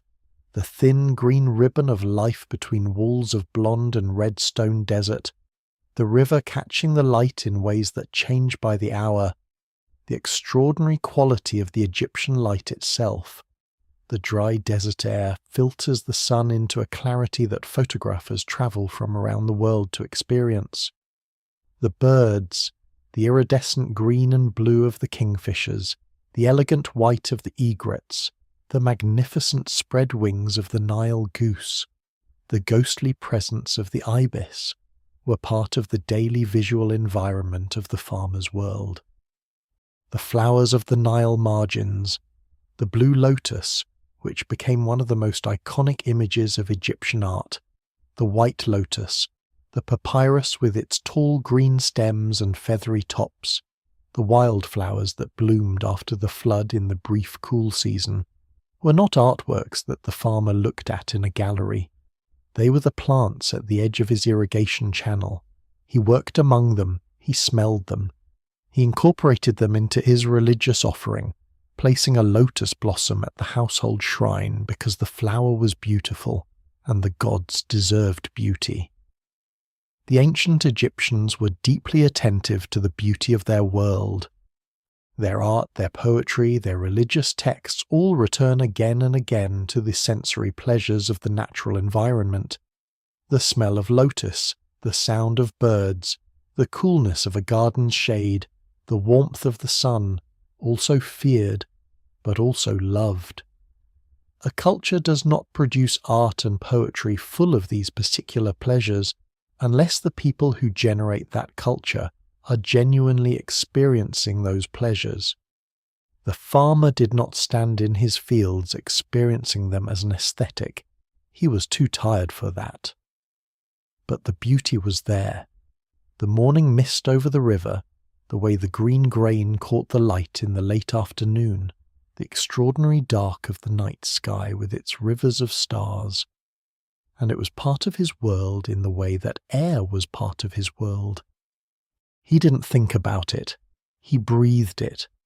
And perhaps in some quiet corner of his tired mind, when the work was momentarily done, and the light was right, and the children were nearby, and the river was doing what rivers do, perhaps in those moments he was glad to be exactly where he was. The river flows on. The stars turn. The story continues, as stories always do, past the place where any teller can follow.